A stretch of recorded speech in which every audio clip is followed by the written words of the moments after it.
Lauren Mitchell had perfected the art of being invisible. 2 months working in the Pellegrini mansion had taught her exactly how to move through rooms without drawing attention, how to fade into the background of conversations, how to exist in proximity to power without ever touching it. She kept her head down, her voice soft, and her sleeves long. Always long sleeves. Even now, in the suffocating Boston heat of late July, she wore a thin cotton blouse buttoned to her wrists while she chased a 5-year-old boy through the sprawling backyard. Matteo Pellegrini laughed as he zigzagged between the perfectly manicured hedges, his dark curls bouncing with each step. He looked so much like his father, the same sharp jawline beginning to form even at his young age, the same intense brown eyes that could shift from warm to calculating in a heartbeat. But where Nicholas Pellegrini radiated danger, his son was pure light. "You cannot catch me," Matteo called out in his adorable mix of English, and the words his late mother had taught him before she died 3 years ago. Lauren smiled despite the sweat trickling down her back. "I think you might be right. You're too fast for me." The boy stopped running and turned to face her, hands on his hips in an exaggerated display of victory. "I win. You win," Lauren agreed, walking toward him. "But winners still have to drink their juice before lunch." Matteo's expression shifted to one of comical betrayal. "That is not fair. Life rarely is, little man. Come on." They walked together toward the stone patio where Teresa, the housekeeper, had set out lunch.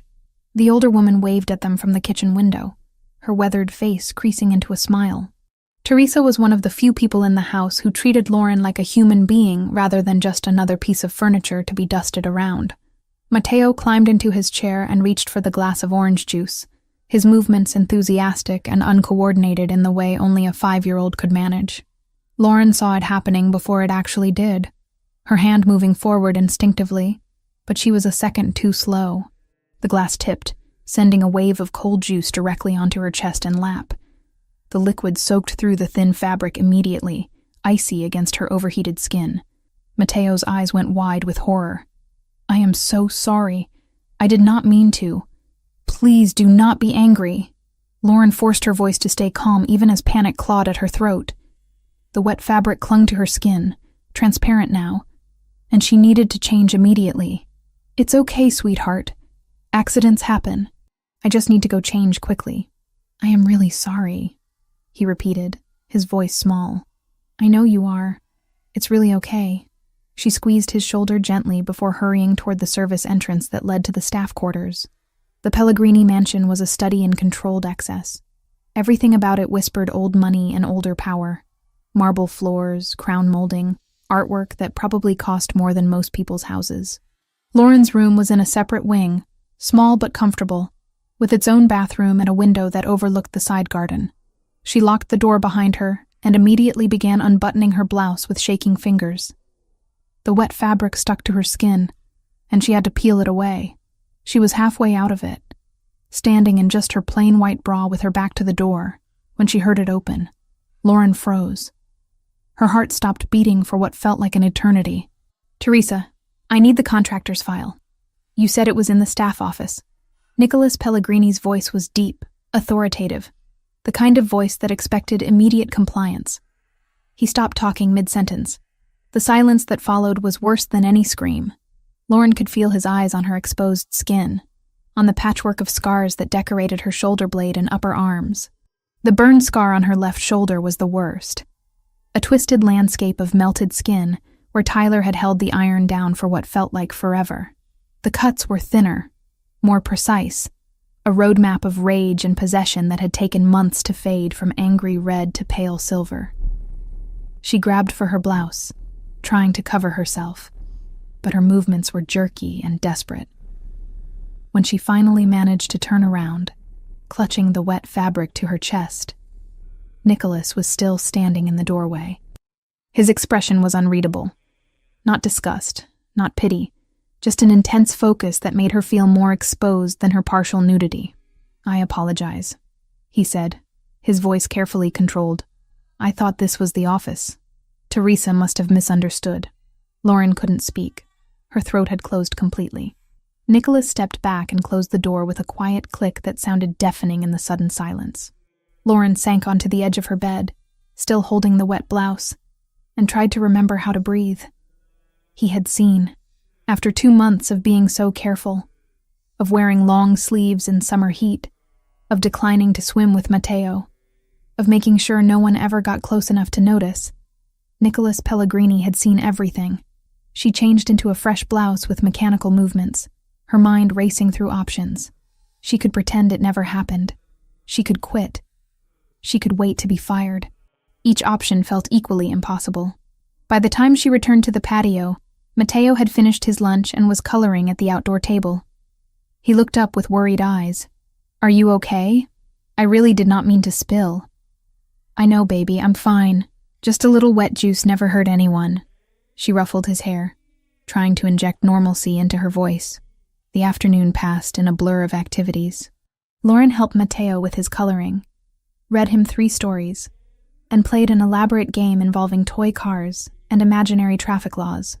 Through it all, she felt the weight of Nicholas's gaze whenever he passed through a room, though he never spoke to her directly.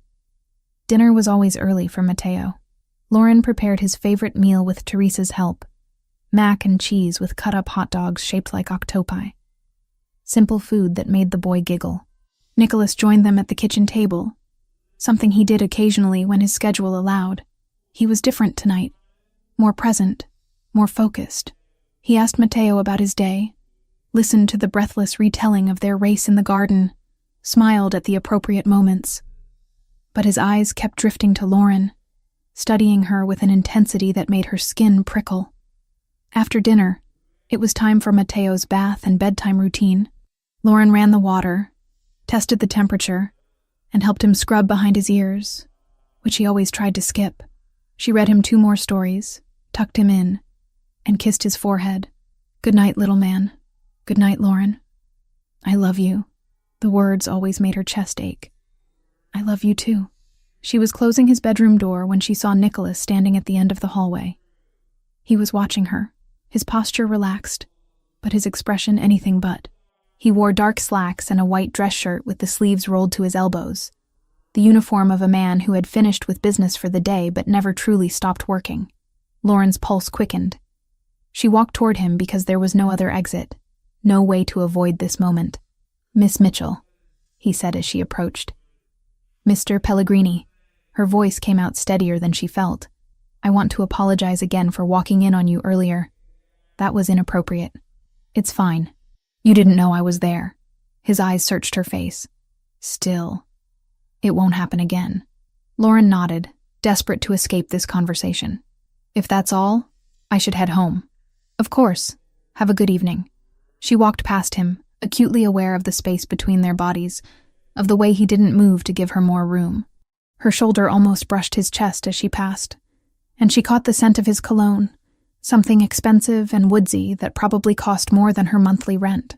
Lauren grabbed her bag from the staff room and left through the side entrance, the same way she always did. The summer air was still thick and hot, clinging to her skin as she walked to her car, a 15-year-old sedan that protested loudly before finally starting. She didn't see Nicholas watching from his office window, phone already in his hand. The call was answered on the first ring. "Boss? Ryan. I need you to do something for me." Nicholas's voice was calm, but his jaw was tight. "Name it. I need a complete background check on Lauren Mitchell. Everything. Where she came from, why she's here, who she was before she started working for me. I need it by tomorrow morning." There was a pause on the other end. "The nanny? Everything okay? Just do it. And Ryan, I want it comprehensive. Medical records if you can get them, previous addresses, employment history, everything. Consider it done." Nicholas ended the call and stood at the window for a long time, watching the empty driveway where Lauren's car had been. The scars he had seen told a story, one written in pain and survival. Burns didn't happen by accident in patterns like that. Cuts that precise didn't come from clumsiness. Someone had hurt her, deliberately, methodically, and Nicholas needed to know who. He returned to his desk and tried to focus on the papers spread across its surface. Supply chain documents, accounts that needed reviewing, a dispute between two of his captains that required mediation, the normal business of running an organization that officially didn't exist. But his mind kept returning to the image of Lauren's back, to the way she had frozen when she heard his voice, to the terror in her eyes when she turned around. Not fear of him specifically, but fear of being seen, of being exposed, of being vulnerable. He recognized that fear. He had seen it before in his wife's eyes during the last weeks before the accident that killed her. Fear of the life he led, of the danger that followed him, of what their son might become if he followed in his father's footsteps. A soft knock interrupted his thoughts. Teresa stood in the doorway, her expression troubled. "You need something?" he asked. "I wanted to talk to you about Lauren." Nicholas straightened. "What about her?" Teresa closed the door and moved further into the room. She had worked for the Pellegrini family for 30 years and was one of the few people who could speak freely to him. "I saw your face at dinner," she said. "Whatever happened earlier, whatever you saw, please don't fire her. That girl needs this job. I'm not firing her." "Good, because she's the best thing that's happened to Matteo since his mother died." He actually smiles now. He laughs. He talks about his day at dinner instead of sitting silent. Please don't take that away from him. Nicholas's expression softened slightly. "I told you I'm not firing her. I just need some information." Teresa studied him with knowing eyes. "Be careful, Nicholas. That girl has been hurt before. I can see it in the way she moves, the way she flinches at loud noises, the way she never quite relaxes. Whatever you're digging into, whatever you find, remember she's a person, not a problem to solve. I know that. Do you? Because sometimes I think you forget that not everyone in your life is a soldier or an enemy. Some people are just trying to survive." She left before he could respond, closing the door gently behind her. Nicholas leaned back in his chair and closed his eyes. Teresa was right, of course. She usually was. But that didn't change the fact that someone in his household, someone who spent hours alone with his son, had a past violent enough to leave scars that extensive. He needed answers, for Matteo's safety if nothing else. That's what he told himself anyway. It had nothing to do with the protective rage that had flooded through him when he saw those scars, or the way his hands had clenched into fists imagining someone hurting her, or the strange pull he felt toward this quiet woman who had somehow become essential to his son's happiness in just 2 months. Nothing to do with any of that. The night stretched on. Nicholas worked until the numbers on the page started blurring together, until even the strongest coffee couldn't keep him focused. Finally, around 2 a.m, he admitted defeat and headed upstairs. He paused outside Matteo's room, as he did every night, and carefully opened the door. His son slept peacefully, one arm thrown over his favorite stuffed bear, his breathing deep and even. Nicholas watched him for a moment, feeling the familiar ache in his chest. Matteo looked so much like his mother when he slept. The same peaceful expression, the same delicate features. "I'm keeping him safe," Nicholas whispered to the empty room, to the ghost of his wife, to himself. "I promise." He closed the door and continued to his own bedroom. But sleep didn't come easily. He kept seeing Lauren's scars, kept wondering what kind of monster would do that to someone, kept imagining scenarios that made his blood boil. His phone buzzed just after 6 a.m. A message from Ryan. "Got preliminary information. You're going to want to see this. Coming by at 8.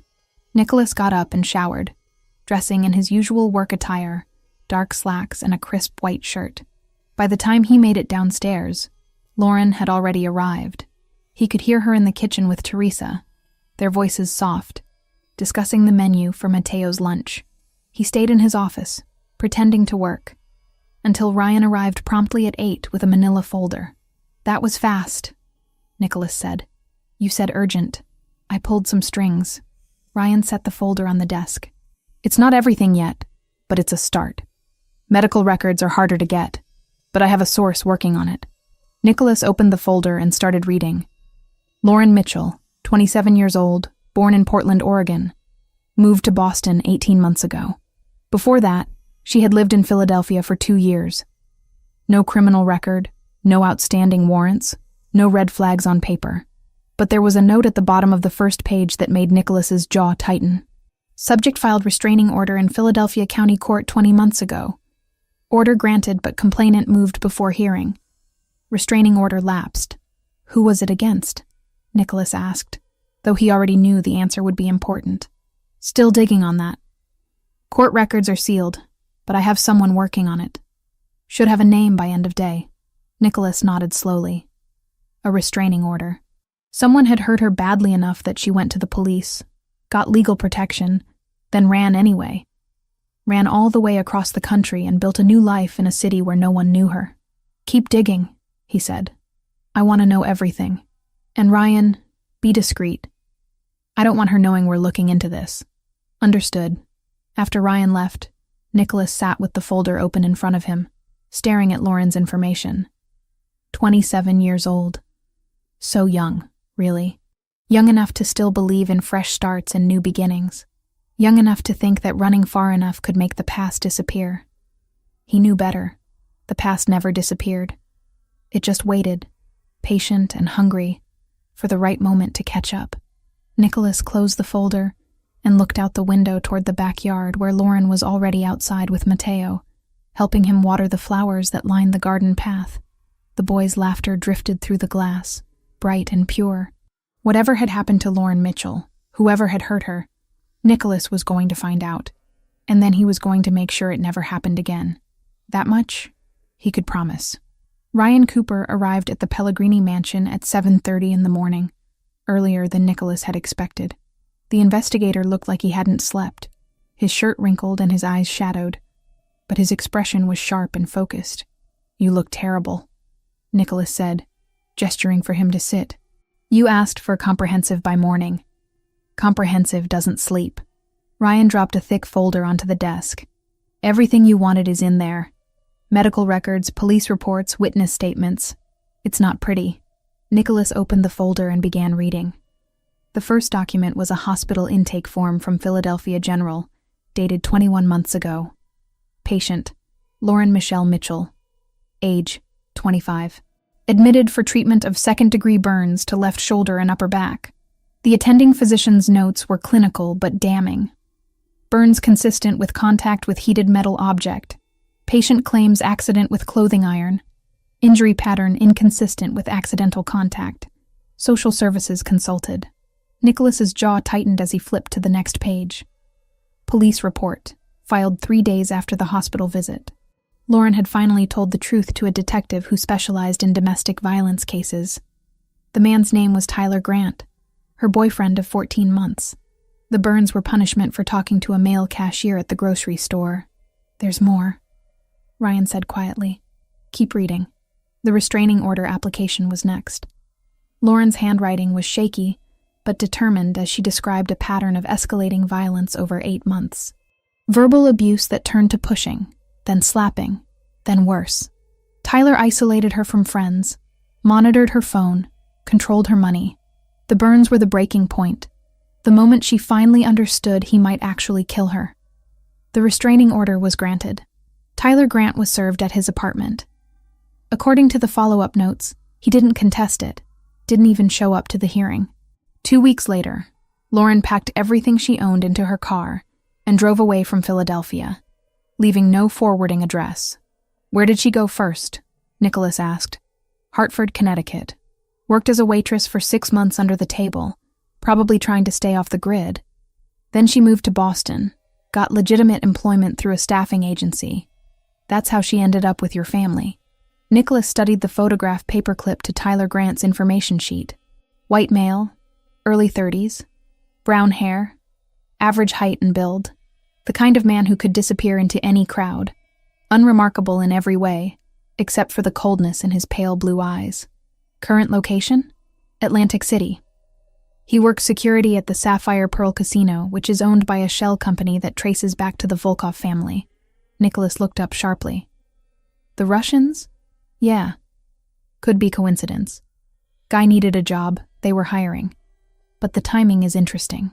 He got hired there about 4 months ago, right around when your organization had that shipping dispute with Volkov's people. You think they know she works for me? Ryan shrugged.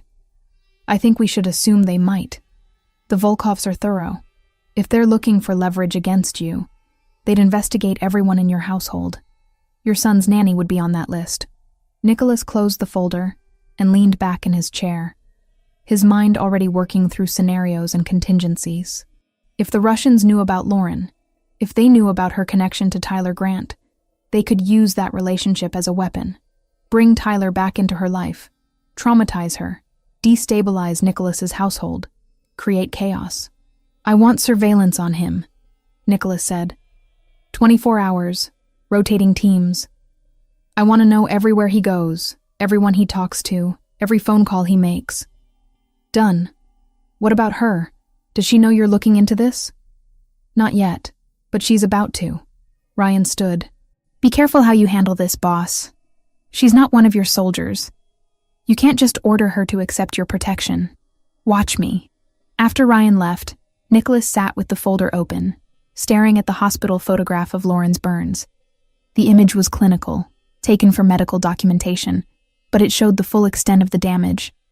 The skin on her shoulder was mottled and twisted, the kind of scar that would never fully fade. Rage burned through him, cold and controlled. He had built his entire life on power and control, on making sure the people under his protection stayed safe. The fact that Lauren had been hurt like this, that she had suffered while he existed in the same world, felt like a personal failure, even though he hadn't known her then. He picked up his phone and made a call to his head of security. Marcus, I want the perimeter system upgraded. More cameras, motion sensors, the works. And I want 2 additional guards on rotation, specifically focused on monitoring anyone approaching the property who doesn't have clearance. Something happen? Just do it. I want it operational by end of week.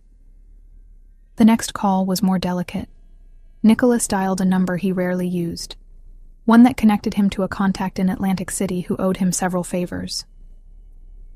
I need someone watched, Nicholas said when the man answered. Tyler Grant, works security at the Sapphire Pearl. I want to know his schedule, his habits, his connections, and I need to know if anyone from the Volkov organization is paying special attention to him. This related to the casino situation? Different matter. Personal.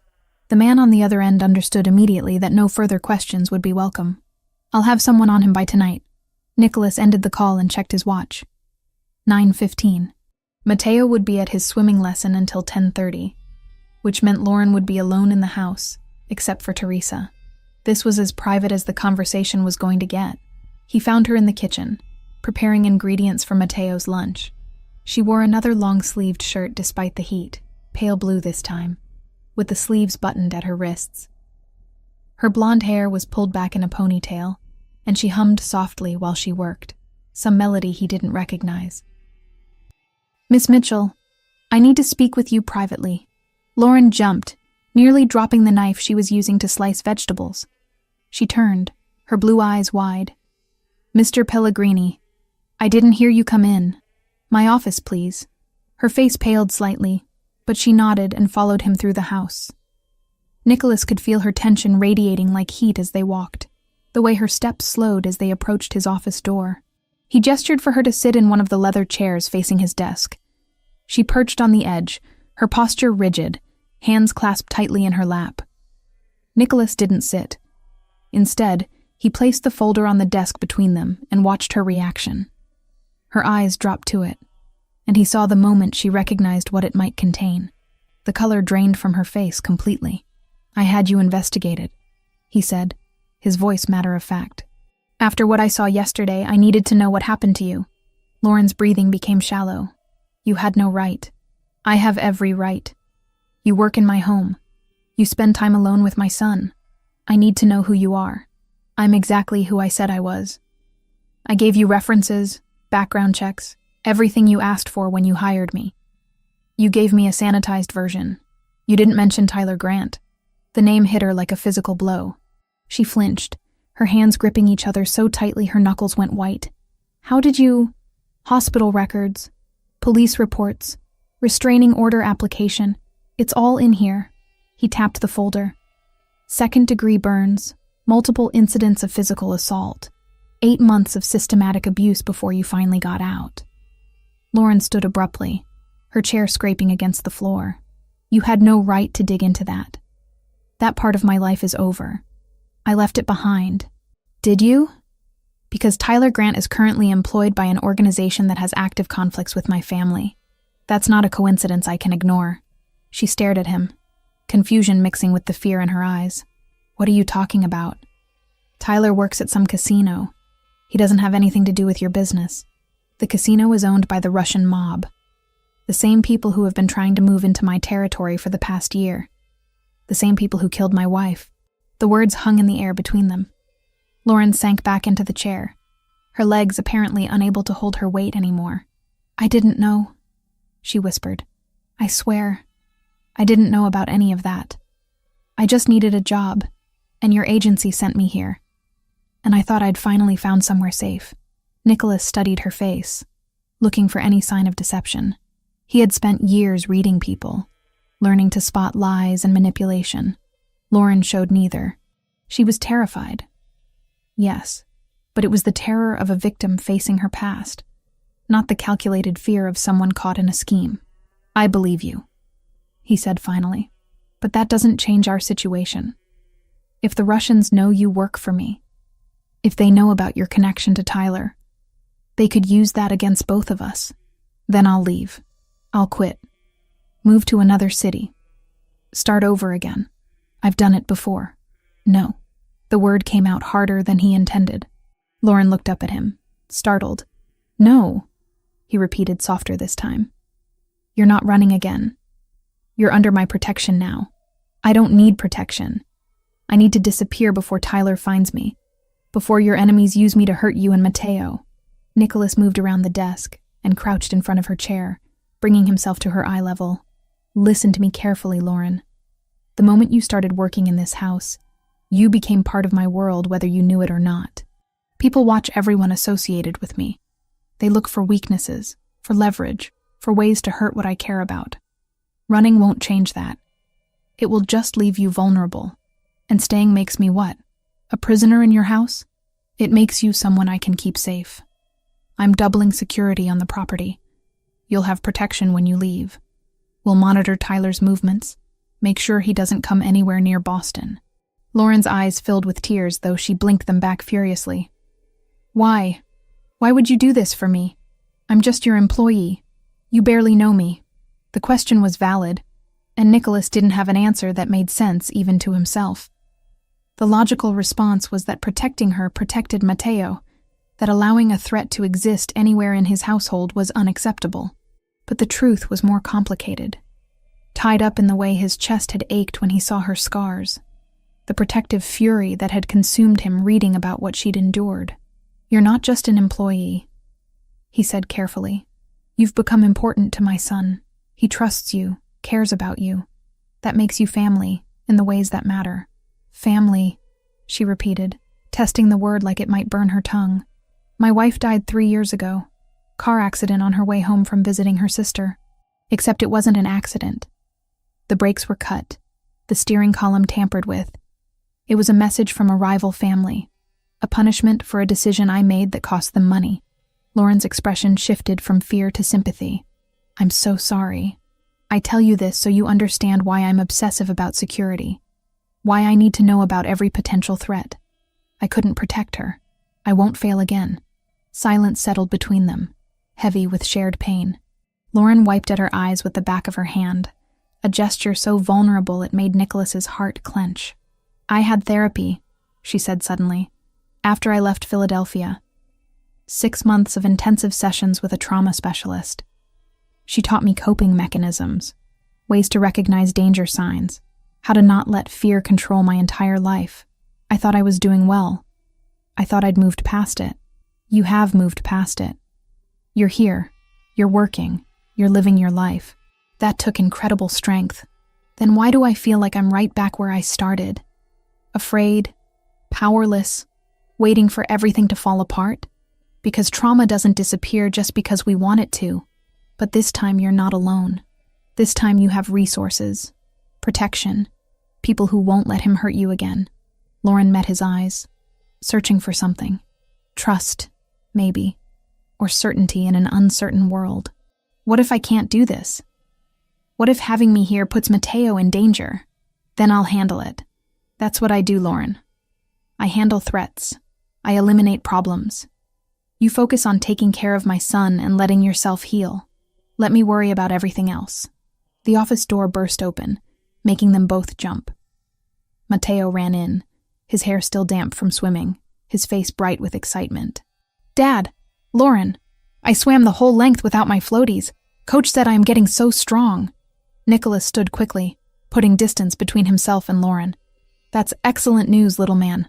I'm very proud of you. Mateo noticed Lauren's face, and his expression shifted to concern. Why are you sad? Did I do something wrong? No, baby, of course not.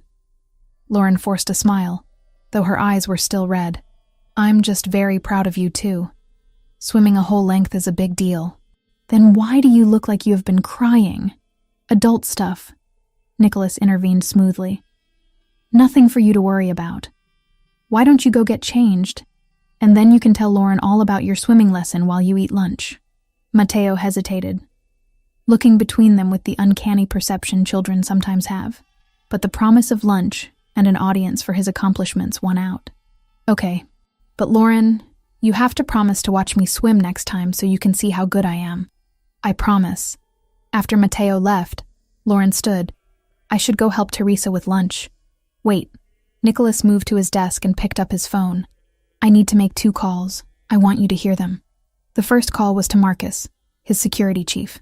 I want the new protocols active immediately. I don't care what it costs or how long the contractors have to work. Get it done. He ended the call and immediately dialed another number. Ryan, about Tyler Grant. I want him under surveillance starting tonight. Full coverage, multiple teams. I want to know if he so much as thinks about leaving Atlantic City. Ryan's voice came through the speaker, questioning. Do you want us to eliminate the problem? It would be cleaner. Nicholas glanced at Lauren, who was watching him with wide eyes. No, not yet. I want to understand his connections first. If he's working with the Volkovs, killing him might trigger a larger response. We monitor, we gather information, and we stay ahead of any move he might make. Understood. What if he does try to leave Atlantic City? Then you follow him. And if he comes within 50 miles of Boston, you notify me immediately. Clear? Crystal. Nicholas ended the call and turned back to Lauren. Tyler Grant is being watched. He won't get near you without me knowing about it. Lauren hugged herself, her arms wrapped tightly around her middle. This is insane. This whole situation is insane. Welcome to my world. It's not pretty, but it's thorough. I don't know if I can live like this. Always looking over my shoulder, always waiting for something terrible to happen. You're already living like that, Nicholas said gently. You've been living like that since the day you ran from Philadelphia. At least now you have someone watching your back. She studied him for a long moment, and he could see the war playing out behind her eyes. The desire to trust battling against years of learned caution. The need for safety, fighting with the fear of owing someone too much. Okay, she said finally. Okay, but I have conditions. Name them. I don't want Mateo to know about any of this. He's 5 years old. He doesn't need to be scared or confused about why there are suddenly more security cameras everywhere. Agreed. He'll think we're just upgrading the system. And I want to know what's happening. If Tyler moves, if something changes, I want to be informed. No keeping me in the dark for my own good. Nicholas hesitated. His instinct was to protect her from harsh realities, to handle threats without burdening her with details. But the look in her eyes told him she needed this. Needed some measure of control in a situation where she had very little. You'll be kept informed, he promised, within reason. Some things you're better off not knowing, but major developments, changes to your safety protocol, anything directly relevant to you, I'll tell you. Thank you. They stood in the office, the folder still sitting on the desk between them. A physical representation of all the pain she'd survived and the danger that still lurked in her past. Nicholas wanted to promise her that everything would be okay, that he'd keep her absolutely safe, that Tyler Grant would never touch her again. But he'd learned years ago that some promises were too big to make. The world was unpredictable, and violence had a way of finding cracks in even the best defenses. All he could do was be prepared, be vigilant, and be absolutely ruthless with anyone who threatened what was his. And somehow, in the past 24 hours, Lauren Mitchell had become his to protect.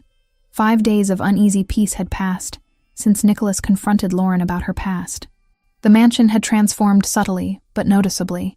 New cameras appeared on the exterior walls, sleek and modern. 2 additional security guards joined the rotation. Their presence explained away to Mateo as summer helpers for the grounds. Lauren adjusted to the changes with quiet acceptance, though she sometimes caught herself counting the cameras when she thought no one was watching. Tuesday morning started normally. Lauren arrived at 7:30 as usual, let herself in through the side entrance, and found Teresa already preparing breakfast.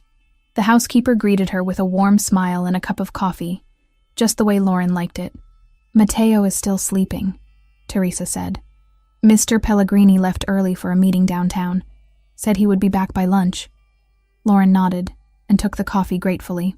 She had started sleeping better the past few nights. The constant low-level anxiety that had defined her existence for nearly 2 years, finally beginning to ease. Knowing that Tyler was being watched, that people were actively monitoring his movements, created a strange sense of security she hadn't felt in a long time. She was halfway through her coffee when Marcus, the head of security, appeared in the kitchen doorway. His expression was carefully neutral, but Lauren had learned to read the tension in his shoulders. "Miss Mitchell, I need to speak with you. It's important." Teresa's eyes darted between them. "I will go wake Mateo." Once they were alone, Marcus pulled out his phone and showed Lauren a message. "Our surveillance team in Atlantic City reported this an hour ago. Tyler Grant requested time off from his job, citing a family emergency. He left his apartment at 4 this morning. We lost track of him somewhere outside Philadelphia." The coffee turned to acid in Lauren's stomach. Lost track? How do you lose track of someone? He knows surveillance techniques. Switched cars, took back roads, disabled his phone. Professional level evasion. Marcus's jaw tightened. "I've already notified Mr. Pellegrini. He's on his way back now." Lauren set down her mug before her shaking hands could drop it. "He's coming here. Tyler's coming to Boston. We don't know that for certain." "I know it. He found me somehow. He knows where I am." Marcus didn't argue, which was worse than if he had tried to reassure her with empty platitudes. "The property is secure. We have additional personnel arriving within the hour. You're safe here." Safe. The word felt like a lie. Lauren had thought she was safe in Philadelphia, too.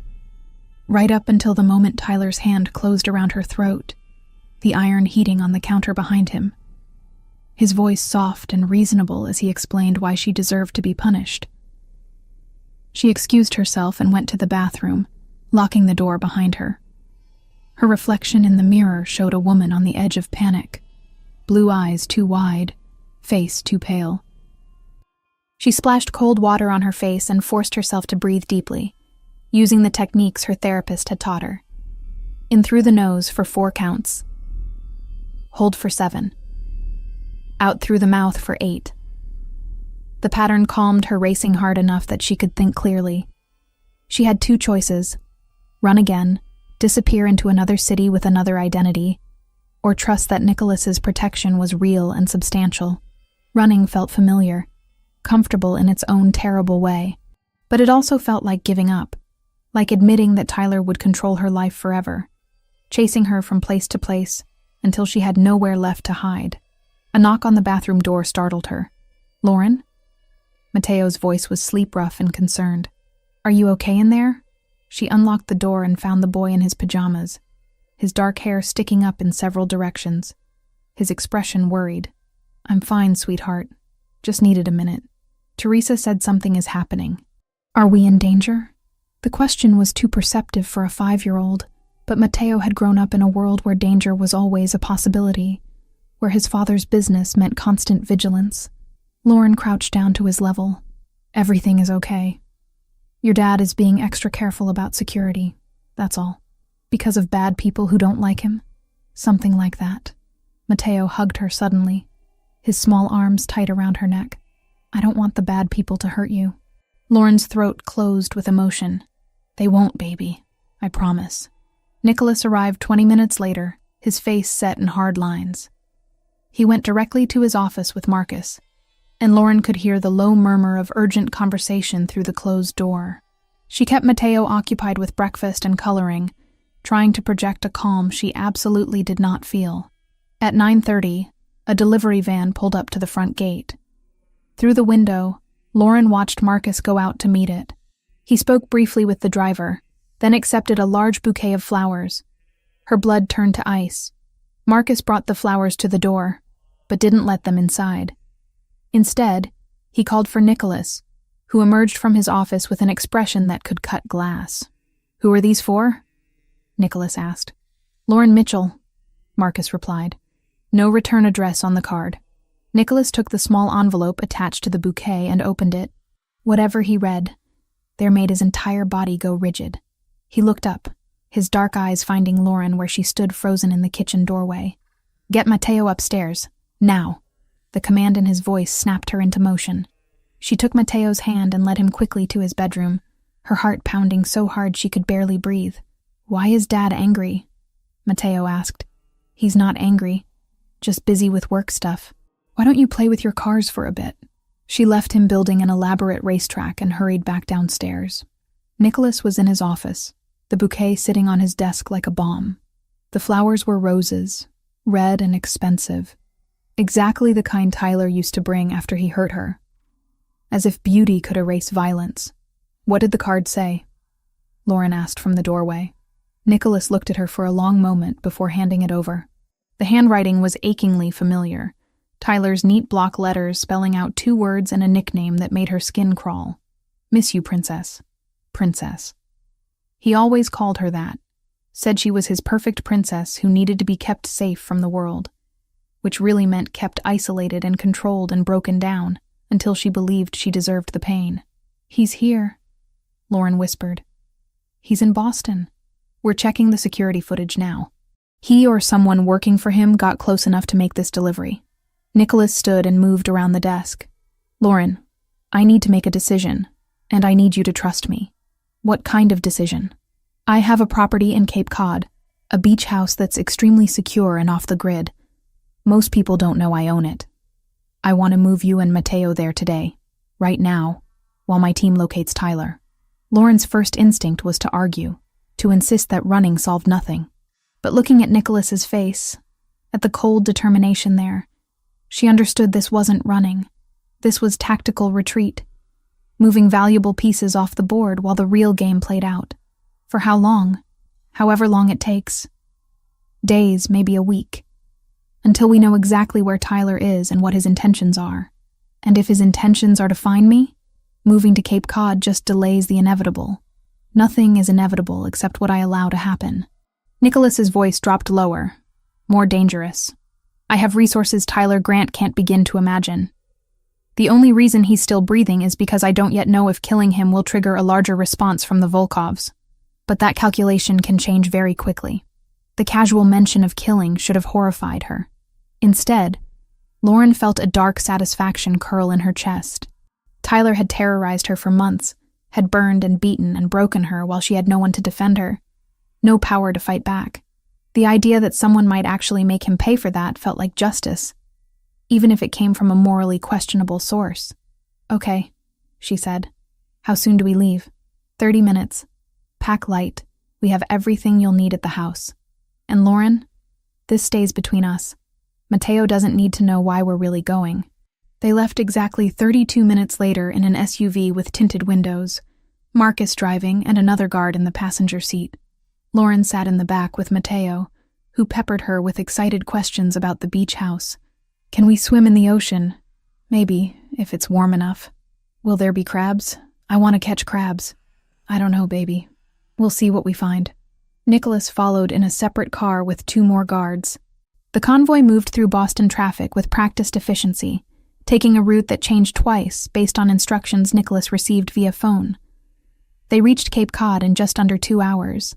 The beach house sat at the end of a private road, surrounded by tall hedges and natural dunes. It was smaller than the Boston mansion, but no less impressive. All weathered wood and floor-to-ceiling windows facing the ocean. Mateo was enchanted immediately. "Can I go to the beach? Please? I want to see the water." Lauren looked to Nicholas, who had just finished a tense phone call. He nodded. "Stay where we can see you from the deck. Don't go in the water without an adult." The boy ran off, and Lauren followed at a slower pace, suddenly exhausted despite the early hour. The ocean stretched endlessly before them, gray-blue under a cloudy sky.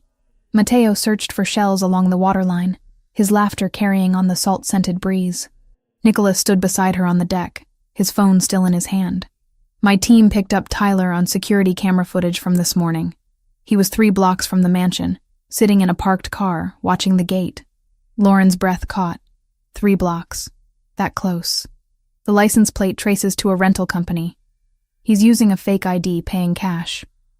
Professional-grade false documentation, which suggests he had help acquiring it. "The Russians," Lauren said quietly. "Possibly. Or he's just more connected than we thought." Nicholas turned to face her. "Either way, he's in Boston. He knows where you were, and he's actively trying to locate you. Moving here was the right call." Lauren wrapped her arms around herself, watching Mateo play. "How did this become my life? 6 months ago, my biggest worry was whether I'd saved money for rent. Now I'm hiding from my abusive ex-boyfriend, while a mafia boss protects me from Russian mobsters. Life has a way of getting complicated." That's an understatement. They stood in silence for a while, the sound of waves filling the space between words. Finally, Nicholas spoke again. "I need to go back to Boston tonight. There are things I need to handle personally." Panic flared in Lauren's chest. "You're leaving us here alone? Marcus and 3 other guards will stay with you. The house has a security system that would make a bank jealous. You'll be safer here than anywhere else I can think of." "That's not reassuring. It's the truth." "Lauren, I need you to trust that I know what I'm doing." She wanted to argue, to demand he stay, to tell him that she felt safe only when he was close. But those feelings were dangerous, the kind that led to dependence and complications she couldn't afford. "Fine. But you call me if anything changes." "I will." Nicholas left after dinner, which Lauren and Mateo ate on the deck while the sun set over the water. The boy fell asleep early, exhausted from playing on the beach. Lauren carried him to the bedroom Nicholas had indicated, tucked him in, and stood watching him sleep for a long moment. He looked so peaceful, so innocent. The idea that her presence in his life might endanger him made her stomach twist with guilt. Maybe she should leave after all. Disappear in the middle of the night before Tyler's hunt for her brought violence to Nicholas's door. She was still wrestling with that thought when she heard a car pull up outside. Marcus went to check, then returned with Nicholas, who looked tired and tense. "I thought you went back to Boston," Lauren said. "I did. Meeting finished early. Thought I'd stay here tonight instead of driving back in the dark." It was a lie. Lauren could see it in the way he didn't quite meet her eyes. He had come back because he was worried, because leaving them felt wrong despite the security measures. The realization warmed something in her chest that had been cold for a very long time. "Thank you," she said quietly. Nicholas nodded and disappeared into what must have been his bedroom. Lauren tried to settle on the couch with a book, but her mind wouldn't focus. Every sound made her jump. Every shadow through the windows looked like Tyler's silhouette. Around midnight, exhaustion finally started to win over anxiety. Her eyes grew heavy, the book slipping from her hands. She drifted into uneasy sleep, and immediately the nightmares began. Tyler's face, close to hers, his breath hot and sour. The iron in his hand, glowing red. Her own voice screaming, begging, promising anything if he would just stop. The smell of her skin burning. The sound like meat on a grill. His voice, soft and loving. "You made me do this, princess. You know I hate hurting you." Lauren woke up screaming, her body jerking upright on the couch. Strong hands gripped her shoulders, and she fought instinctively. Panic overwhelming reason. "Lauren, stop. You're safe. It's me." Nicholas's voice cut through the terror. She stopped struggling and focused on his face, on the concern in his dark eyes. He was kneeling in front of the couch, still wearing the dress pants and white shirt from earlier, now rumpled from sleep. "Sorry," she gasped. "I'm sorry, I didn't mean to wake you. Don't apologize. Are you okay?" She wasn't, not even close. But Lauren nodded anyway. "Just a nightmare. Nicholas sat on the coffee table facing her, close but not crowding. You were screaming his name. Tyler's name. I dream about that night sometimes. The night with the iron.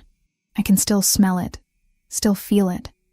The dreams make it so vivid, like it's happening all over again. Tell me what happened. All of it. Lauren pulled her knees to her chest, making herself smaller. We'd been together 14 months. He seemed perfect at first, attentive and protective. Then slowly things changed. He didn't like my friends. Didn't want me going out without him. Got angry when other men talked to me. I told myself it was just because he loved me so much.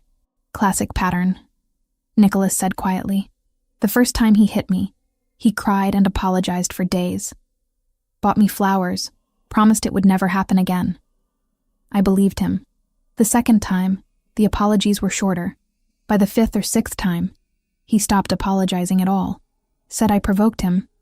That if I just behaved better, he wouldn't have to get angry. Nicholas's hands clenched into fists, but his voice remained calm. What happened the night of the burns? I went to the grocery store alone. He was at work, and we needed milk. The cashier was friendly, made small talk while he scanned my items. Asked how my day was. Normal stuff. Tyler was waiting when I got home. He'd put cameras in the apartment without telling me. Had been watching me through his phone. He saw me smile at the cashier. Her voice cracked, but she forced herself to continue. He heated the iron while he explained how disappointed he was. Said he'd given me everything, protected me from the world, and I repaid him by flirting with strangers. I tried to tell him I wasn't flirting, that it was just basic politeness. He said I was lying. Nicholas moved to sit beside her on the couch, close enough that she could feel his warmth. You don't have to finish if you don't want to. I need to. I need you to understand what he is. Lauren took a shaky breath. He held me down and pressed the iron to my shoulder. Counted to 10 while I screamed. Then he turned it off, kissed my forehead, and told me he loved me. Said everything could go back to normal if I just learned to behave. But you didn't go back to normal. I went to the hospital the next day while he was at work. Told them it was an accident at first. But the doctor didn't believe me. She kept asking gentle questions until I broke down and told the truth. She called the police, called social services. They helped me file the restraining order, gave me resources for shelters and therapy. Tyler never contested it, never fought back legally. I thought that meant he'd moved on, that he was letting me go. He was just biding his time, Nicholas said. Men like that don't let go. They wait and plan and find their moment. Lauren turned to look at him. Really look at him. How do you know so much about this? My mother. Before she met my father, she was with someone like Tyler. He put her in the hospital twice before she finally left. My father helped her disappear, gave her protection, eventually married her. She told me the stories when I was old enough to understand. Made me promise I'd never raise my hand to a woman. Never use my strength to intimidate or control. And have you kept that promise? Yes. I've done terrible things, Lauren. I've hurt people, made choices that would disgust you if you knew the details. But I've never struck a woman, never used fear to keep someone bound to me. That's a line I won't cross. They sat in silence for a moment, the ocean whispering beyond the windows. Finally, Lauren said, I thought I was stronger now, thought the therapy worked, that I'd processed the trauma and moved on. But the nightmares keep coming back. Healing isn't linear. Some wounds stay with us forever. We just learn to carry them better. Nicholas reached out slowly, giving her time to pull away, and took her hand. His palm was warm and calloused, strong in a way that should have frightened her but somehow didn't. I won't let him touch you again, Nicholas said, his voice low and intense. I don't care what I have to do, what lines I have to cross, what prices I have to pay. Tyler Grant will never hurt you again. You have my word. Lauren felt tears slip down her cheeks. Why? Why do you care so much? I'm nobody, just your son's nanny. You're not nobody. Nicholas reached up with his free hand and gently wiped away her tears. You're the woman who makes my son laugh again, who brings light into a house that's been dark for 3 years, who survived something that would have broken most people and came out the other side still kind, still gentle, still capable of love. The air between them shifted, charged with something dangerous and electric. Lauren's breath caught as Nicholas leaned closer, his eyes dropping to her mouth. She should pull away, should remember all the reasons this was a terrible idea. She worked for him. He was dangerous. She was broken. This could only end badly. But she didn't pull away. Instead, she leaned in too, closing the distance until their lips were inches apart. "Tell me to stop," Nicholas whispered. "I can't." He kissed her softly, carefully, like she might shatter under too much pressure. Lauren's eyes closed, and for the first time in years, a man's touch didn't make her flinch. Nicholas's hand cupped her face, his thumb tracing her cheekbone with infinite gentleness. When they finally pulled apart, both breathing hard, Lauren opened her eyes to find him watching her with an expression she couldn't quite name. "This is a bad idea," she said. "Probably. You're my boss. I work for you." "I know. And you're a criminal. You do things that are illegal and dangerous. Also true. We should stop this before it gets complicated." Nicholas smiled, a real smile that transformed his entire face. Too late for that. Lauren knew he was right. Whatever was happening between them had already moved past simple attraction into something deeper, more dangerous. She should be terrified. Instead, she felt hopeful for the first time since Tyler had burned her skin and tried to burn her spirit too. "I have too much baggage," she said quietly. "Too many scars. Too much trauma. You deserve someone whole." Nicholas took both her hands, holding them gently. "Lauren, everyone has scars. Some are just more visible than others. Yours don't make you broken. They make you a survivor. And if I'm being honest, I stopped deserving good things a long time ago, but maybe we can be imperfect together." She wanted to believe him, wanted to trust that this could work despite all the obstacles. But trust was hard when it had been beaten out of you by someone who claimed to love you. "I need time," she said, "to figure out what I'm feeling, what I want. With Tyler still out there, with everything so uncertain, I can't think clearly. Take all the time you need. I'm not going anywhere." They sat together on the couch as dawn began to lighten the sky outside. Lauren's head gradually drooped onto Nicholas's shoulder, exhaustion finally catching up with her. This time, when she slept, there were no nightmares. Just the steady rhythm of Nicholas's breathing and the distant sound of waves, carrying her safely toward morning. The investigation deepened on the 6th day at Cape Cod. Nicholas received an encrypted message just after breakfast, his expression darkening as he read. He excused himself to the deck where Marcus was stationed, and Lauren watched through the window as the two men spoke in low, urgent tones. When Nicholas returned, his jaw was set in a way that meant bad news. He waited until Mateo was occupied building a sandcastle outside before speaking. "We found something," he said quietly. "Tyler's apartment in Atlantic City was searched by one of my contacts. There were photographs, dozens of them. You with Mateo at the park, getting coffee, walking to your car, all taken in the weeks before he disappeared from our surveillance." Lauren's stomach dropped. He was watching us that whole time. Not just watching. Planning. But here's the concerning part. The photographs were professional quality, taken with expensive equipment. Tyler doesn't have that kind of money or skill. Someone provided the resources. The Russians. Nicholas nodded. "My investigator pulled Tyler's employment records. He was hired at the Sapphire Pearl 4 months ago as basic security. Last month, he was promoted to personal protection detail for high-value clients. The promotion came 3 days after he mentioned during a background interview that he had a personal connection to someone in my organization. He told them about me. He told them he knew someone close to the Pellegrini family. That's all it would take. The Volkovs are systematic. They gather information on everyone connected to their rivals, looking for weak points, leverage, ways to cause maximum damage with minimum risk." Lauren moved to the window, watching Mateo carefully stack wet sand. "So Tyler found out where I was working, told the Russians, and they helped him get close. That's the theory. Whether he knows he's being used or thinks he's just getting support to find his ex-girlfriend, we're not sure yet. Either way, you're caught in the middle of something bigger than a domestic dispute." The words settled over her like a heavy blanket. She'd spent 18 months running from one man, only to discover that her escape had entangled her in organized crime politics she barely understood. "What happens now?" she asked. Nicholas moved beside her at the window. "I'm meeting with my captains tonight. We need to discuss options." "What kind of options?" "The permanent kind. But there are complications. If we move against Tyler and the Volkovs find out, it could trigger a war. We're in a delicate balance right now. Territories negotiated, treaties holding. Killing one of their people, even someone as low-level as Tyler, might be the excuse they need to break those agreements." Lauren heard what he wasn't saying.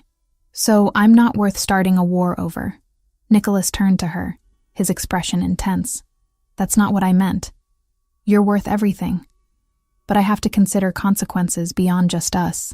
I have soldiers, families that depend on me, businesses that employ hundreds of people. One wrong move, and all of that could burn. I understand. I do. It's just hard being the problem everyone has to work around. You're not the problem. Tyler and the Russians are the problem. You're the person I'm trying to protect while dealing with them." The distinction felt minimal, but Lauren nodded anyway. Nicholas left that afternoon with Marcus and 2 other guards, driving back to Boston for his meeting. Lauren stayed at the beach house with Mateo and the remaining security team, trying to pretend everything was normal while her world balanced on a knife's edge. Days blurred together. Nicholas returned late each night, his shoulders tense, phone constantly buzzing with updates. Lauren noticed the change in him. The easy smiles for Mateo became more forced. He took calls at odd hours, speaking rapid combinations of English and phrases she didn't understand. Twice she woke in the middle of the night to find him standing on the deck, staring at the dark ocean like it held answers. On the 8th day, Lauren was exploring the house while Mateo napped. The beach house was smaller than the Boston mansion, but still luxurious, with multiple bedrooms and a basement she hadn't yet investigated. She found the stairs behind a door she'd assumed was a closet. The basement was finished, with soft carpet and recessed lighting. Most of it was storage, but one door at the far end was different. Heavy steel with a keypad lock. Lauren knew she should turn around, go back upstairs, respect Nicholas's privacy. Instead, she tried the handle. It was unlocked. The room beyond was climate-controlled and organized with military precision. Gun safes lined one wall, their contents visible through glass doors. Rifles, handguns, weapons she couldn't name. The opposite wall held tactical gear, body armor, equipment that belonged in a war zone rather than a beach house. Lauren stood in the doorway, finally confronting the reality she'd been avoiding. Nicholas wasn't just a businessman with questionable connections. He was a soldier in a war most people didn't know existed, fighting battles in shadows and back rooms, making choices between bad options and worse ones. She should have been horrified, should have grabbed Mateo and run. Instead, she felt a strange sense of acceptance wash over her. This dangerous man with his arsenal and his soldiers was the same person who read bedtime stories to his son, who had held her through nightmares, who was risking political stability to keep her safe from Tyler. "Find something interesting?" Lauren spun around. Nicholas stood on the basement stairs, his expression unreadable. "I'm sorry." The door was unlocked and I was curious. He descended the rest of the stairs and moved past her into the weapons room. "This is what I am, Lauren. What I do. Men come to me with problems that can't be solved through legal channels. Disputes over territory, debts that won't be paid, threats that need to be neutralized. Sometimes those problems require conversations. Sometimes they require this." He gestured to the weapons. "I know what you are," Lauren said quietly. "I've known since the beginning. I just hadn't seen the evidence so clearly before. Does it change how you feel? Knowing that these hands have used these weapons, that I've made decisions that resulted in people dying?" Lauren looked at him, really looked at him. The strong jawline and dark eyes, the power in his shoulders, the calluses on his hands from more than just desk work. This was the whole truth of Nicholas Pellegrini, the beautiful and the brutal. "No," she said. "It doesn't change anything. You're protecting your family, your people. Tyler protected nothing but his own ego. There's a difference." Something in Nicholas's expression shifted, softened. "Most people don't see it that way. I'm not most people. I'm the woman whose scars you saw and decided to protect instead of ignore. I'm the one you're risking political complications to keep safe. I trust your judgment about what's necessary. Nicholas closed the distance between them. You shouldn't. Trust me, I mean. I've made terrible choices. Hurt people who probably deserved better. I'm not a good man, Lauren. Maybe not by conventional standards. But you're good to Mateo. You're good to me. That's all I can judge you by. They stood close enough that Lauren could feel the heat radiating from his body. The weapons room felt like an appropriate setting for this conversation, surrounded by the tools of Nicholas's trade, while discussing the morality of his choices. I'm falling for you, Nicholas said, his voice low. I've been fighting it, telling myself it's just protectiveness, or attraction, or gratitude for what you do for Mateo. But it's more than that. I think about you constantly. I want to know everything about you. I want to keep you safe, not because you're in my household, but because the idea of anything happening to you makes me want to burn the world down. Lauren's breath caught. Nicholas, I know it's complicated. You work for me. You're dealing with trauma. We're in the middle of a crisis. The timing is terrible. But I need you to know how I feel before I lose the courage to say it. She reached up and touched his face, her fingers tracing the sharp line of his jaw. I'm scared, not of you, but of losing you, of letting myself care about someone who lives in constant danger. Tyler already taught me what it's like to lose yourself in someone else. I can't do that again. I'm not asking you to lose yourself. I'm asking you to let me stand beside you, to be partners instead of protector and protected. I know I'm dangerous, that my world is violent and uncertain, but I swear to you, I will never use that danger against you. Never use my power to control or hurt you. Lauren believed him. Against all logic and self-preservation instincts, she believed every word. She pulled his face down to hers and kissed him, pouring 18 months of loneliness and fear and desperate hope into the contact. Nicholas responded immediately, his arms wrapping around her waist, lifting her against him. The kiss deepened, became urgent and searching. Lauren felt herself melting into him, her fingers tangling in his hair, her body pressed against the solid wall of his chest. They broke apart, breathing hard. Nicholas rested his forehead against hers. We should talk about this. Figure out what it means. How it works. Later, Lauren whispered. Right now I just want this. They kissed again, and Nicholas backed her against the wall of the weapons room, his mouth moving from her lips to her neck. Lauren gasped, her head falling back. Nerve endings she'd thought deadened by trauma suddenly blazing to life. Dad? They sprang apart like teenagers caught by parents. Mateo stood at the top of the basement stairs, rubbing sleep from his eyes, his expression confused. Hey, buddy, Nicholas said, his voice remarkably steady. You're supposed to be napping. I heard voices. What are you doing down there? Just showing Lauren where we store some equipment. Come on up. We'll get you a snack. They climbed the stairs, and Lauren's face burned with embarrassment and residual desire. Mateo looked between them with the uncanny perception children sometimes display, like he knew something significant had happened, but couldn't quite identify what. The rest of the afternoon passed in awkward normalcy. Lauren prepared dinner while Nicholas worked on his laptop, both of them hyper-aware of each other's presence. Mateo played quietly, occasionally glancing at them with puzzled expressions. After dinner, when Mateo was supposedly getting ready for his bath, he appeared in the kitchen doorway with a question that made both adults freeze. Is Lauren going to leave like Mom did? Nicholas set down his coffee carefully. What makes you think that? You were looking at each other funny, like in movies before someone goes away. I don't want her to go away. Lauren's heart broke a little. She knelt down to Mateo's level. I'm not going anywhere, sweetheart. I promise. But Mom promised too. And then she left. Nicholas joined them, sitting on the floor so he was eye level with his son. Mom didn't want to leave. She got very sick, remember? We talked about this with your therapist. I know, but sometimes people leave even when they don't want to. What if Lauren has to leave because of the bad people you're always talking about on the phone? The boy was too perceptive, absorbing more of the adult tension than they'd realized. Nicholas and Lauren exchanged glances, silently negotiating how much truth to share.